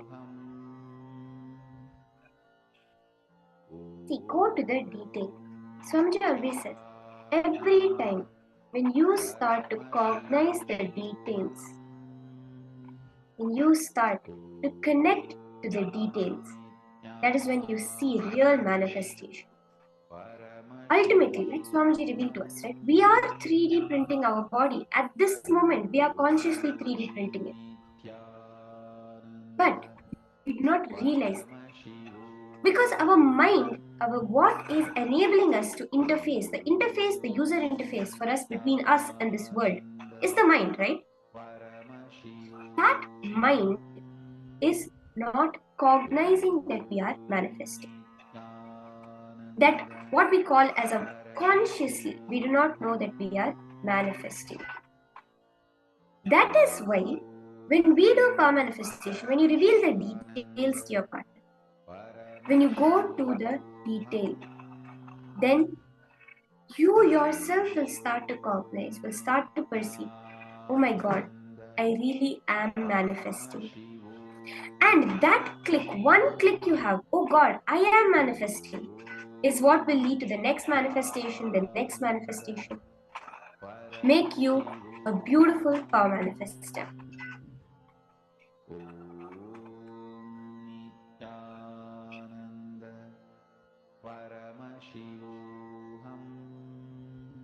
So I request each of you, do sincerely sit, connect to a partner and do this round beautifully. Manifest the power of body scanning.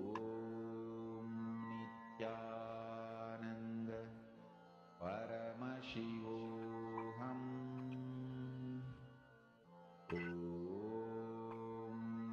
Nithyananda. Paramashivoham.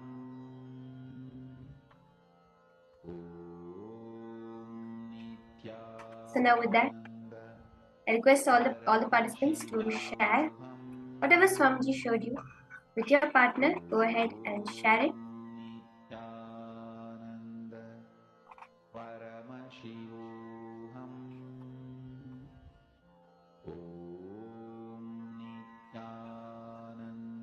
As we enter into the next session, this is going to be a very, very beautiful and powerful session that Swamiji has given us.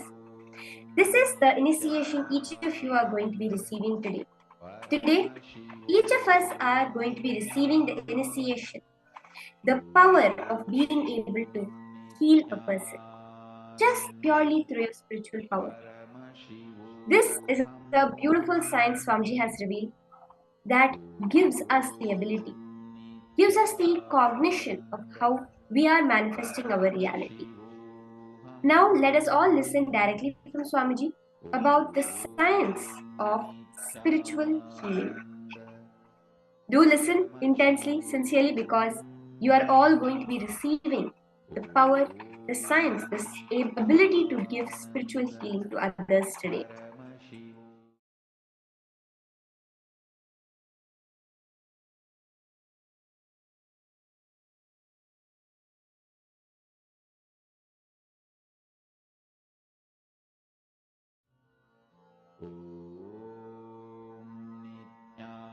Nithyananda. Paramashivoham.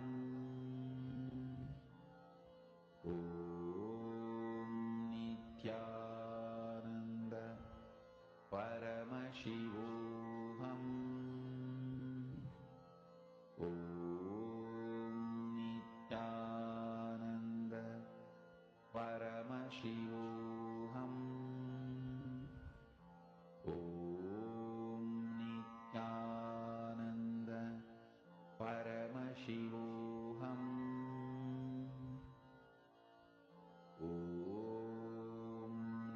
Nithyananda.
Reply the first question. Swamiji, what is spiritual healing? Can you explain the way we can understand?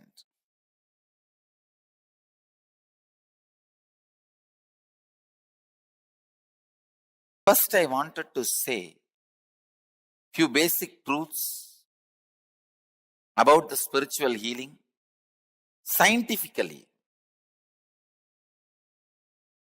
The other day, I was reading an article by Dr. Bruce Lipton, who has done some of the breakthrough scientific discoveries connecting the science and spirituality.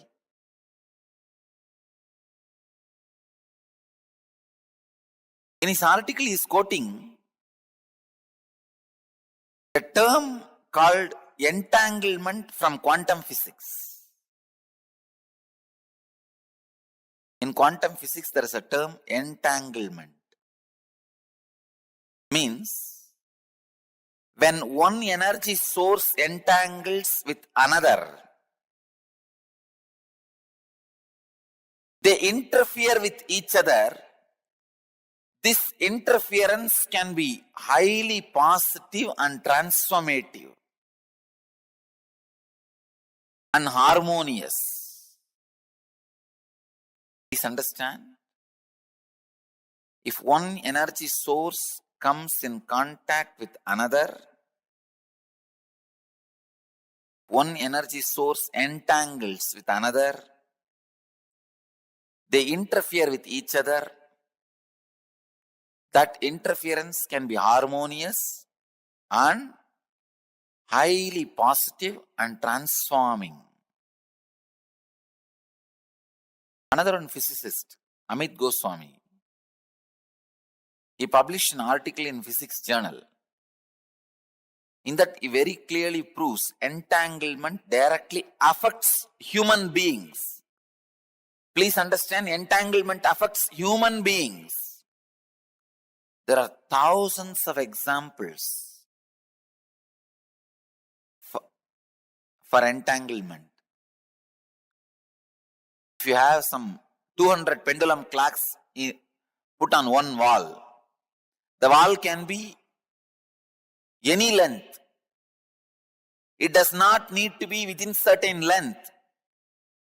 It can be like China wall, any length. If you have few hundred pendulum clocks,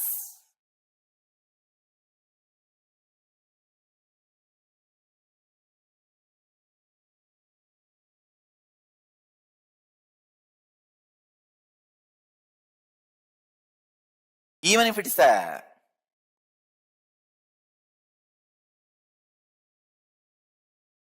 long wall, put hundreds of pendulum clocks and start them all at different times. See, within next few minutes, all the pendulums will swing in synchronicity.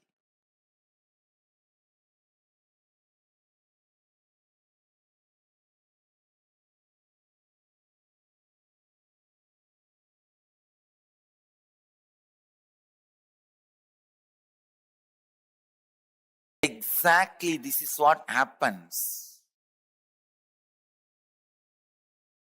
when you come in the breathing space of the healer. Please understand. When you come in my breathing space, this is what happens. Suddenly,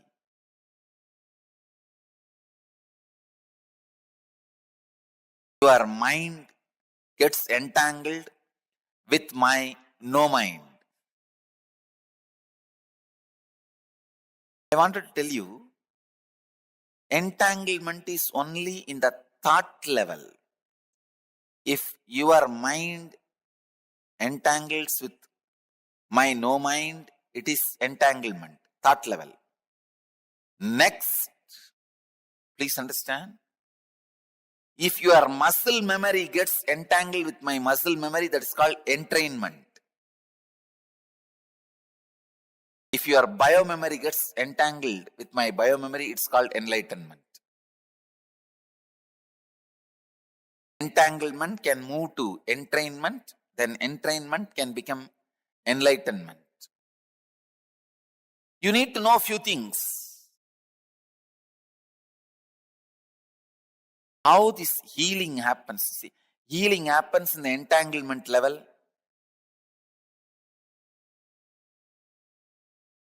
Kundalini awakening happens in the entrainment level. Levitation happens in deeper than entrainment. I can say momentary enlightenment.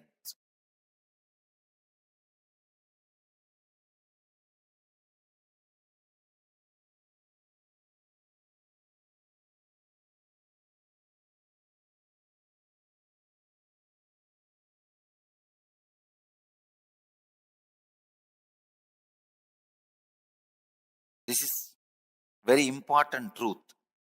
It's truth about the entanglement, because this opens many doors, many possibilities, many understandings.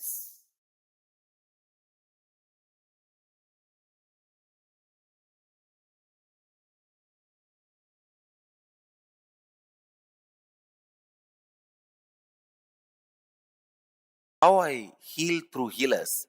Because all my healers are pendulum clocks.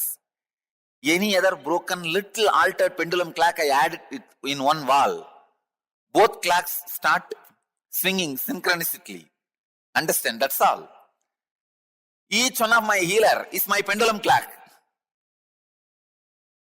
If you are little broken, disturbed pendulum clock, if both are hung in one breathing space, your pendulum also starts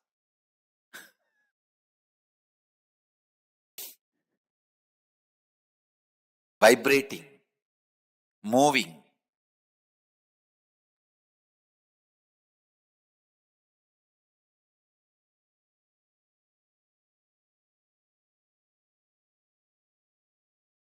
The same tune. And a living practicing healer, please understand, living practicing healer is continuously in entanglement with me. He may be wherever he is. A living practicing healer is continuously in entangle with me. This is what I call physiology of feeling connection. A practicing healer, healer who lives whatever I am teaching, as long as he retains the feeling connection, the very physiology becomes different.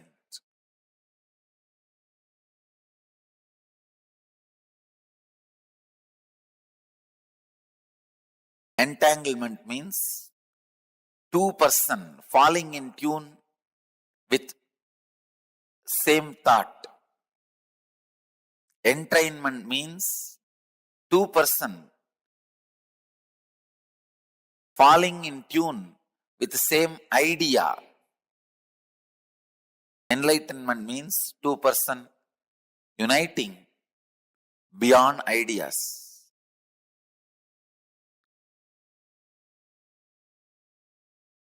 When you unclutch, you are in entangle with me.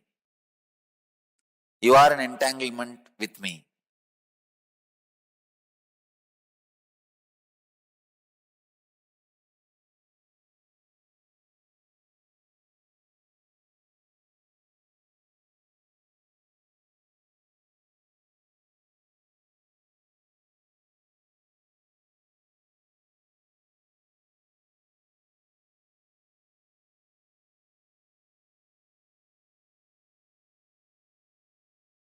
This again opens a huge door then is the thoughts of a healer going to affect us? I say yes. That is why I am telling you, go to a person only who is thoughtless and beyond mind. Do not receive healing from ordinary Reiki healers, this healers, that healers. No. Receive only from enlightened being. And all my healers, during the moment of healing, because they are entangled with me, they represent me, and it is equivalent to you receiving healing directly from me. You don't need to worry at all, doubt at all about my healers. Understand? This is the physiology of feeling connection. When you have a feeling connection, your very physiology is different. And feeling connection has its own physiology. When you have feeling connection, your physiology is different. Feeling connection itself has its own physiology. Please understand. The truth as it is, I am sharing with you. The secret of healing, the essence of healing,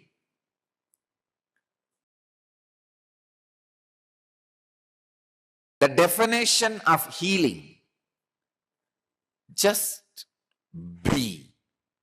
You will heal your body and people who are around you and the whole cosmos. Please understand. Just be, nothing else. Be in your body. As on now, you know one thing, you are having a body and you are aware of having a body. You are being aware of having a body. Please understand. Just be inside what you think as your body. That's enough. You may think, what is this? That is what we are doing. No. You think you are inside your body. You are never inside your body. Be inside your body.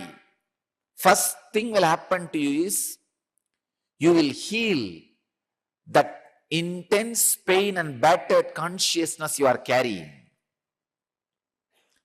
When you decide to be inside your body, the power of present moment will work on you.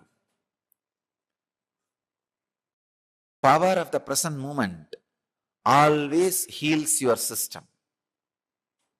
That is why I am telling you again and again and again, I am reminding you, just come back to your body.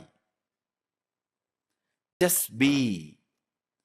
Even now, decide till the end of this satsang, decide you will be heavily present, intensely present in your body.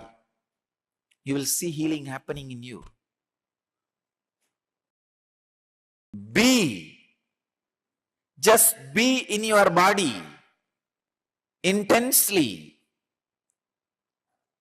Suddenly you will see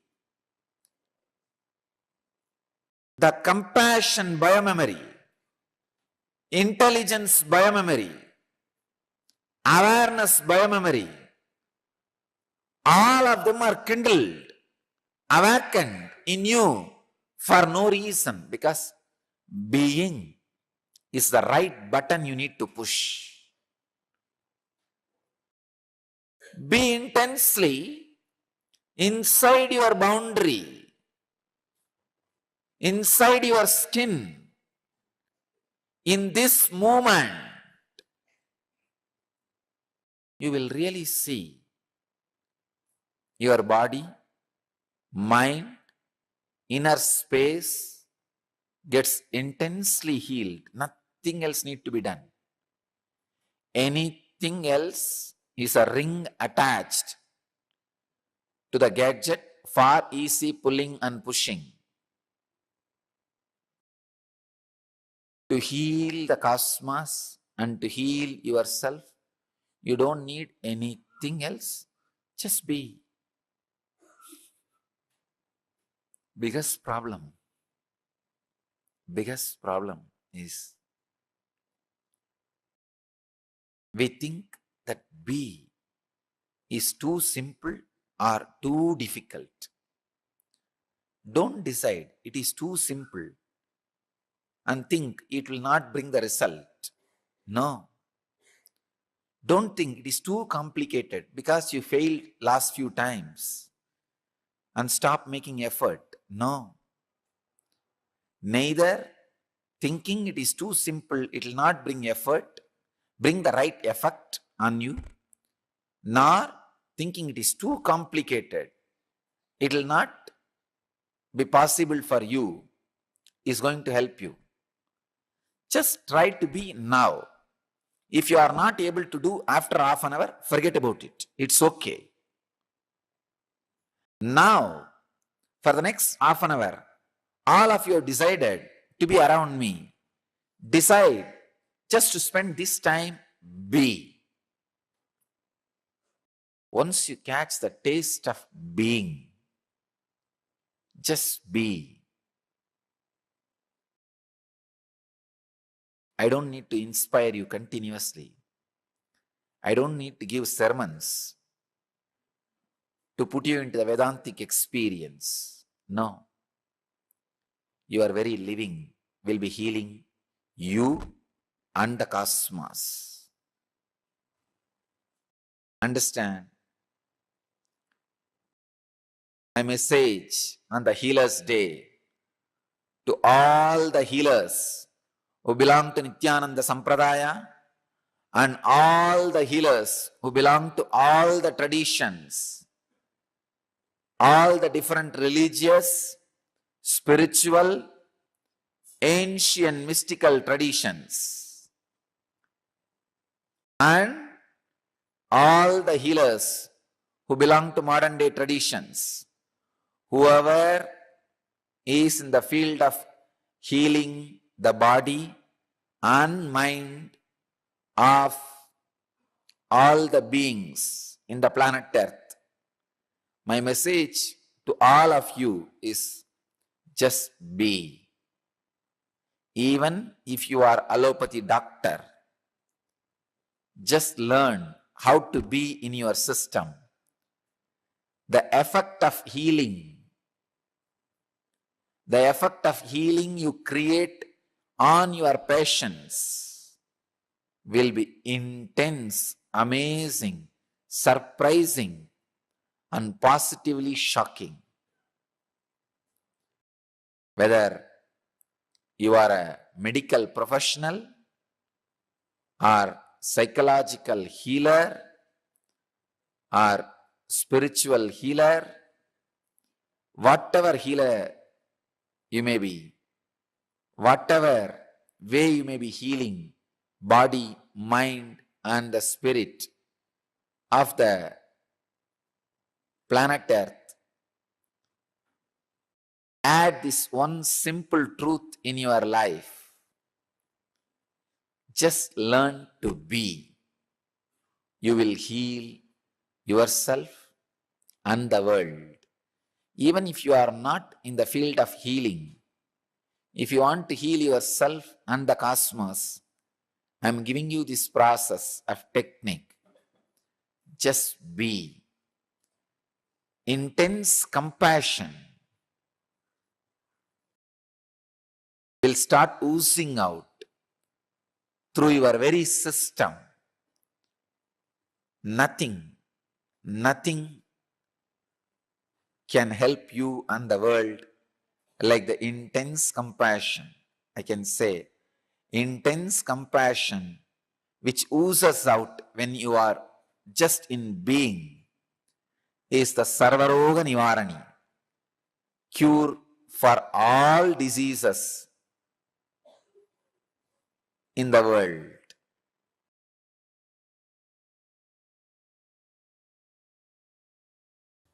Today's subject is Anandagandha Chakra, source of superconscious healing.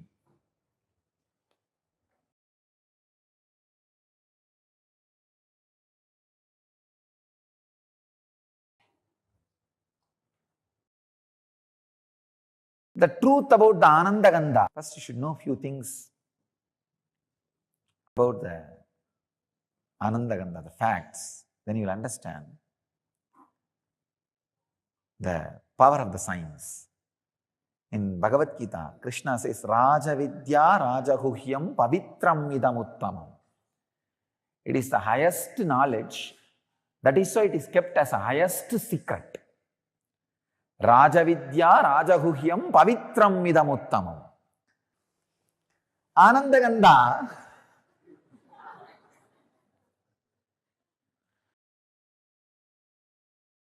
the science delivered to planet Earth only when incarnations land in planet Earth. You can say this is the ID card of incarnations.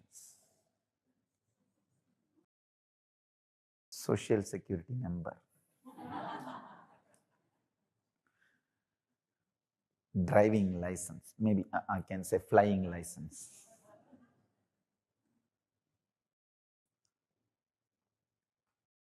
That is why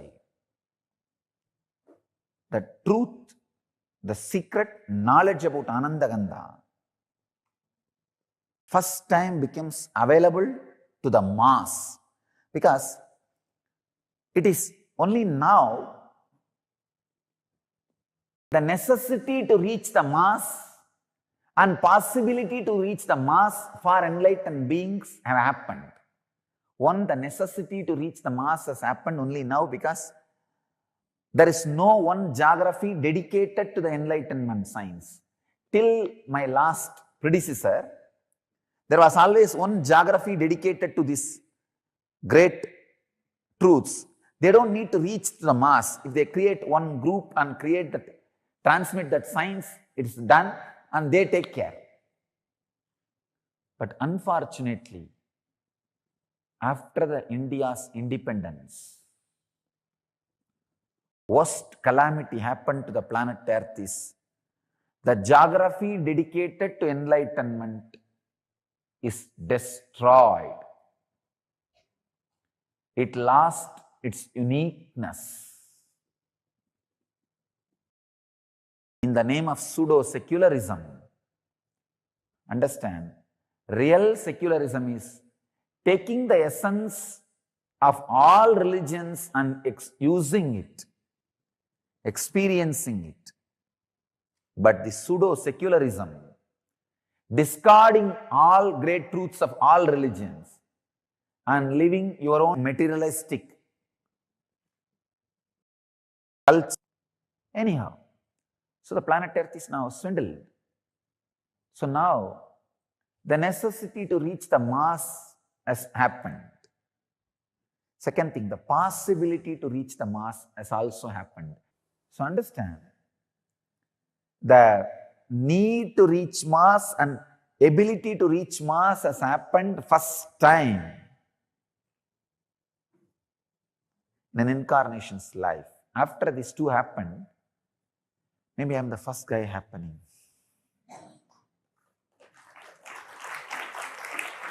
So,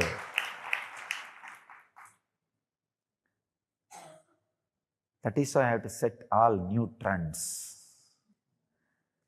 All pathfinders are path breakers.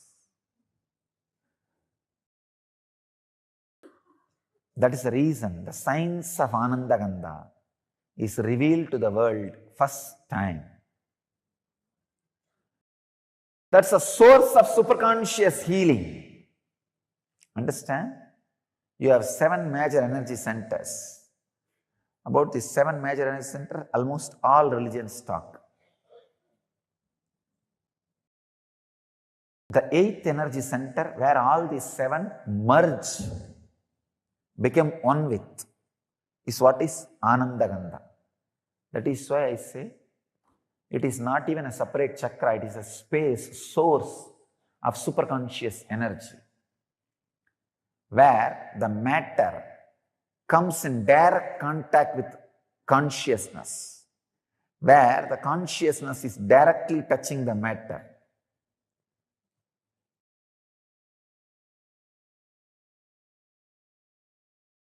It is the experience where the consciousness has samyoga into matter, where matter has samyoga with consciousness. When you relax into that space, consciousness fills matter. So naturally, the superconscious healing happens. It is the highest happening which can happen to matter, not just physical healing or mental healing, radiating pure consciousness. Understand? My advent has happened to give a breakthrough for human consciousness, to bring new consciousness, new age man, new man who does not age.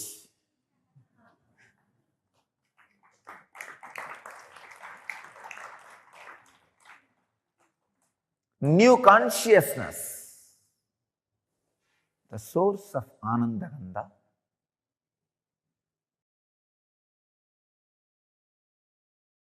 which is source of spiritual superconscious healing, is the ultimate science towards enlightenment, not just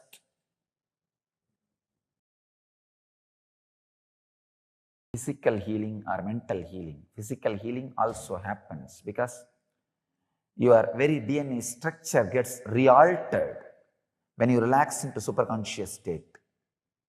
The other day I was reading a book, The Biology of Belief. Great scientist who has done a great service to spiritual tradition.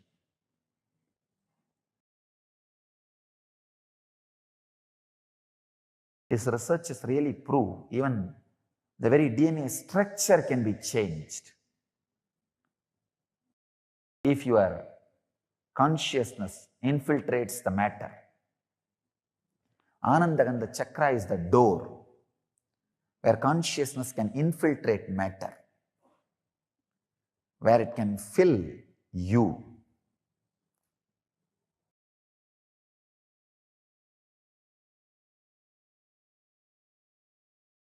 Where it can give you the extraordinary conscious experience, means breakthrough in human consciousness. I tell you, even the definition of enlightenment, I am updating and upgrading. Understand, I am not only updating the definition of enlightenment, I am upgrading the experience of enlightenment to human bodies.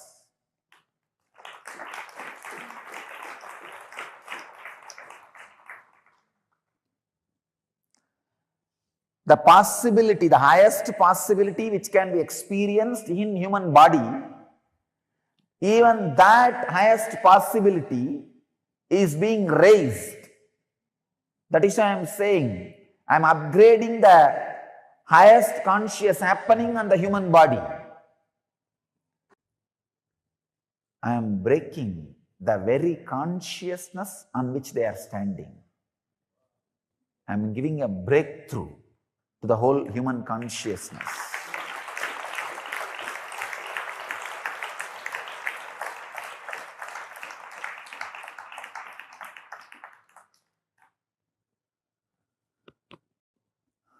I am inviting all the people who feel the sacredness of my work, my contribution to the human society, to drop small differences, to drop all these petty ideas, one or two if you carry, and gather together to spread these signs to the world and protect it without being extincted, destroyed by these unconscious groups, establishments.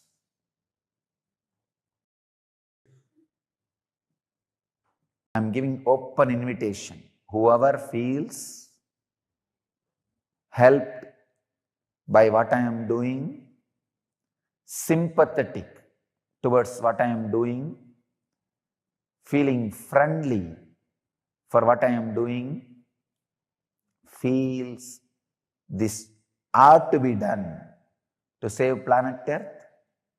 I invite all of you to drop these petty, foolish, small ideas, self-centered sufferings. If you are self-centered constantly, you will create suffering for you. Drop all those foolish things. Let's stand together to preserve, protect, and spread this great science of Anandagandha, the great process of giving breakthrough, great breakthrough, transformation to human consciousness.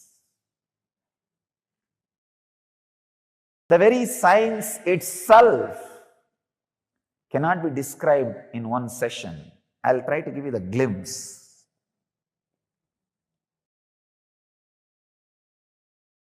The higher you move in your chakras, the more subtle you become.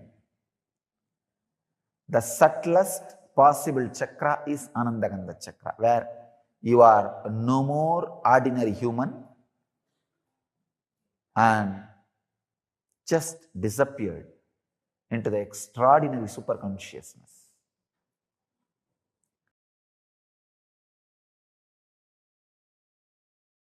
The technique or the process is two. One, if it has to be done just by your effort, unclutching. If it can be done with my effort also, process. If it has to be done only by me, initiation.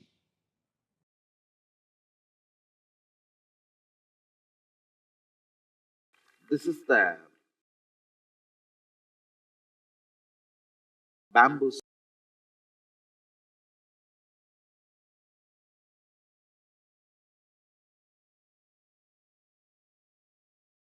stick for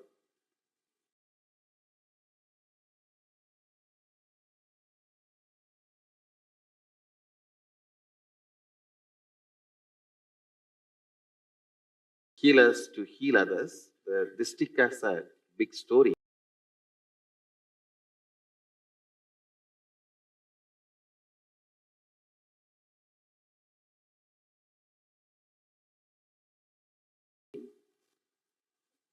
First time I started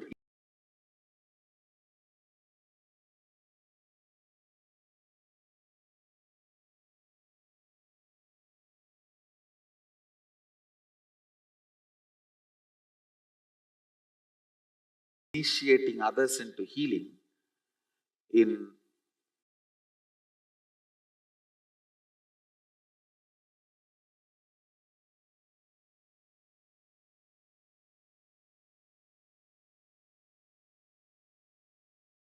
a Jiva Samadhi, means a living tomb called Nerur Sadasiva.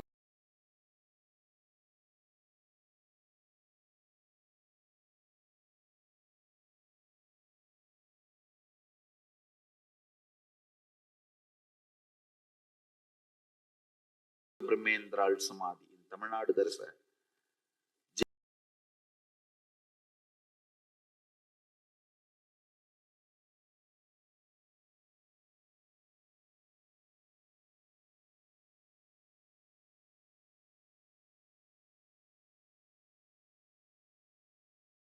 Samadhi of a great enlightened master.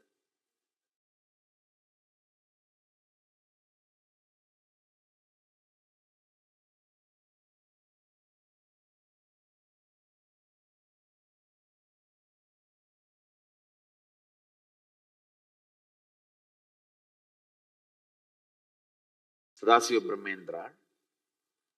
I went to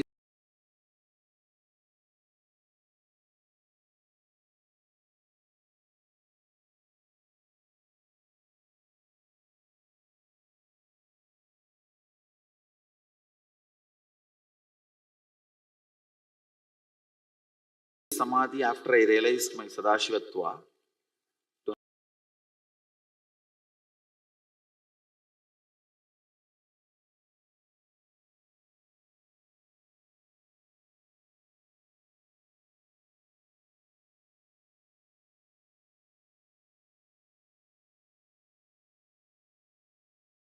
have his darshan.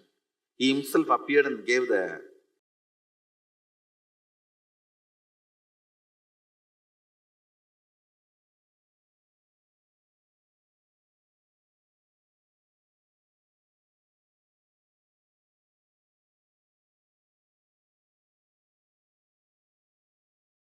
Dhruva grass and said,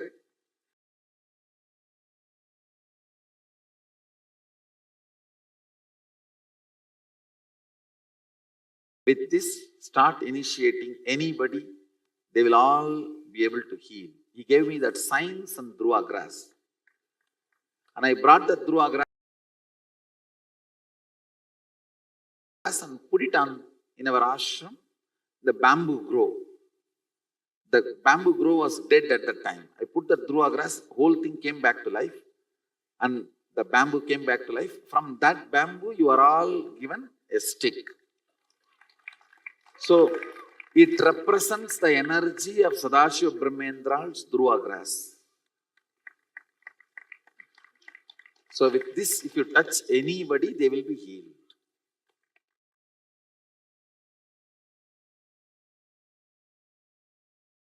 Actually, in the healer's initiation, I take the oath till you achieve the state of eternal consciousness.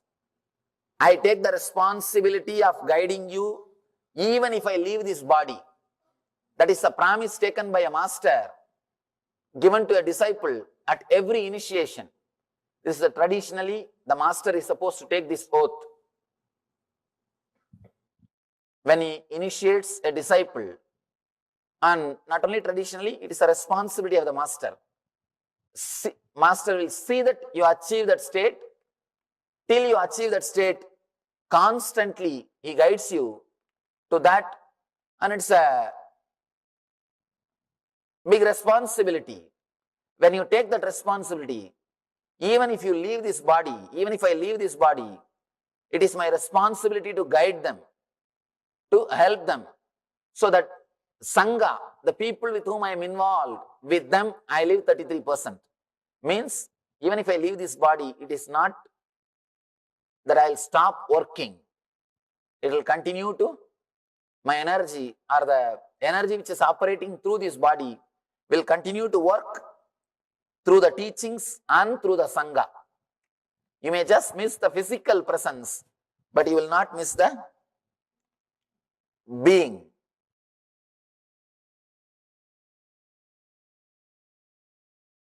Before you take the oaths, please be aware that to become a healer. That's what. Oath 1. I hereby swear that the power given to me by Swamiji will be used for the service of all, both animate and inanimate. Your first oath is never to refuse healing to anyone or anything in need of it, be they people, animals, plants, or inanimate objects. Any personal conflict or difference in ideology should never affect your healing. After all, this healing power is not yours to give or refuse. The power is invested in you flows from a divine source. And the divine does not distinguish between right or wrong, saint and sinner. Divine mercy is unconditionally available to all who ask. The healing system I offer you has been created and perfected over the ages by the greatest ancient masters. It is a culmination of centuries of rigorous tapas. In fact, the original system developed by Patanjali was so sophisticated that it was beyond the comprehension of all. But a select few, the great spiritual masters who followed him, poured their life into simplifying the system and made this precious gift of knowledge available to all. In order to cherish this legacy and truly be benefited by it, you must be willing to drop your ego and share this gift with joy and compassion. The only reason you can have for refusing the healing would be if the person is likely to violate your person or property. If he is a thief, if you feel that by letting him in, he may disturb your property or you, only then you can refuse. But please ensure that your personal opinions are not influencing your decision. Actually, after initiation, you will find that this attitude comes upon you naturally. In the presence of this tremendous healing energy, petty considerations like differences in religion, ideology, or personal conflicts simply won't count anymore. For starters, try this exercise. For a moment, close your eyes and imagine that your worst enemy, mother-in-law, someone who has really hurt you in the past, has approached you for healing. Can you bring yourself to consent? If you feel certain, can you heal him? Without hesitation and humility and love, you are ready to take the next oath. Understand? Even if your worst enemy comes and asks for a healing, you cannot say no. Because this is a gift created by the divine masters, not for one family or one group. It is created for the whole world. One thing, we always have our own prejudices. He is right, he is wrong, but from his view, you are wrong. So you cannot hold on to your views that if somebody is right or wrong as far as healing concerned. It is for the whole world. It is for the whole world. You cannot say no to anybody, even any animals or the plants. So many animals or plants are having the benefits of healing. I have seen so many cases. When I go and touch the plants started giving flowers, started giving trees. It was not giving fruit. She healed and it started giving fruits. And there are thousands of instances.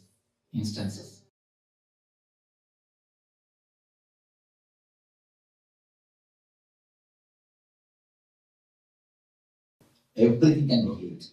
It's a love energy. It's an energy. It can work miraculous. You know one thing, plants and animals get healed quickly because they don't have intellect. If you see my biography pictures, you will see one cat sitting on my lap. That cat was healed. If you see that person is not having resistance, you can go and tell nothing wrong. Better you tell nothing wrong. Perfectly. Don't think that you are spreading yourself. You will never have that problem. Carry on. One more thing, there are many people, they heal only their family people, not everybody. Don't do that. Serve everybody. If you heal others only, then you will be able to heal your family people. You see, understand few things that nothing you will carry. Simply you will die without even a cloth. You cannot carry even your clothes. Understand that one thing. When you die, nothing can be taken with you. So why to have, after all few days, it is nothing but few days you are living here. Why to carry unnecessarily so much of grumbling and grudge against people? And here we are going to die, and she is also going to die, they are also going to die. Nobody is going to live. As long as you live in a joyful, ecstatic way. If they want to rule, let them have their rules and let them have their regulation. You just safeguard your life without being disturbed by them. Just don't bother. Don't carry any wound in you. By carrying the wound in you, you will be continuously disturbing you. I always tell you, if you carry grumbling and grudge in your being continuously, that is the wound. That only becomes cancer. Cancer means don't think only the cancer is cancer. The grumbling and grudge which you carry against others, that is the root of the cancer. Never carry anything. After all, we are going to live here.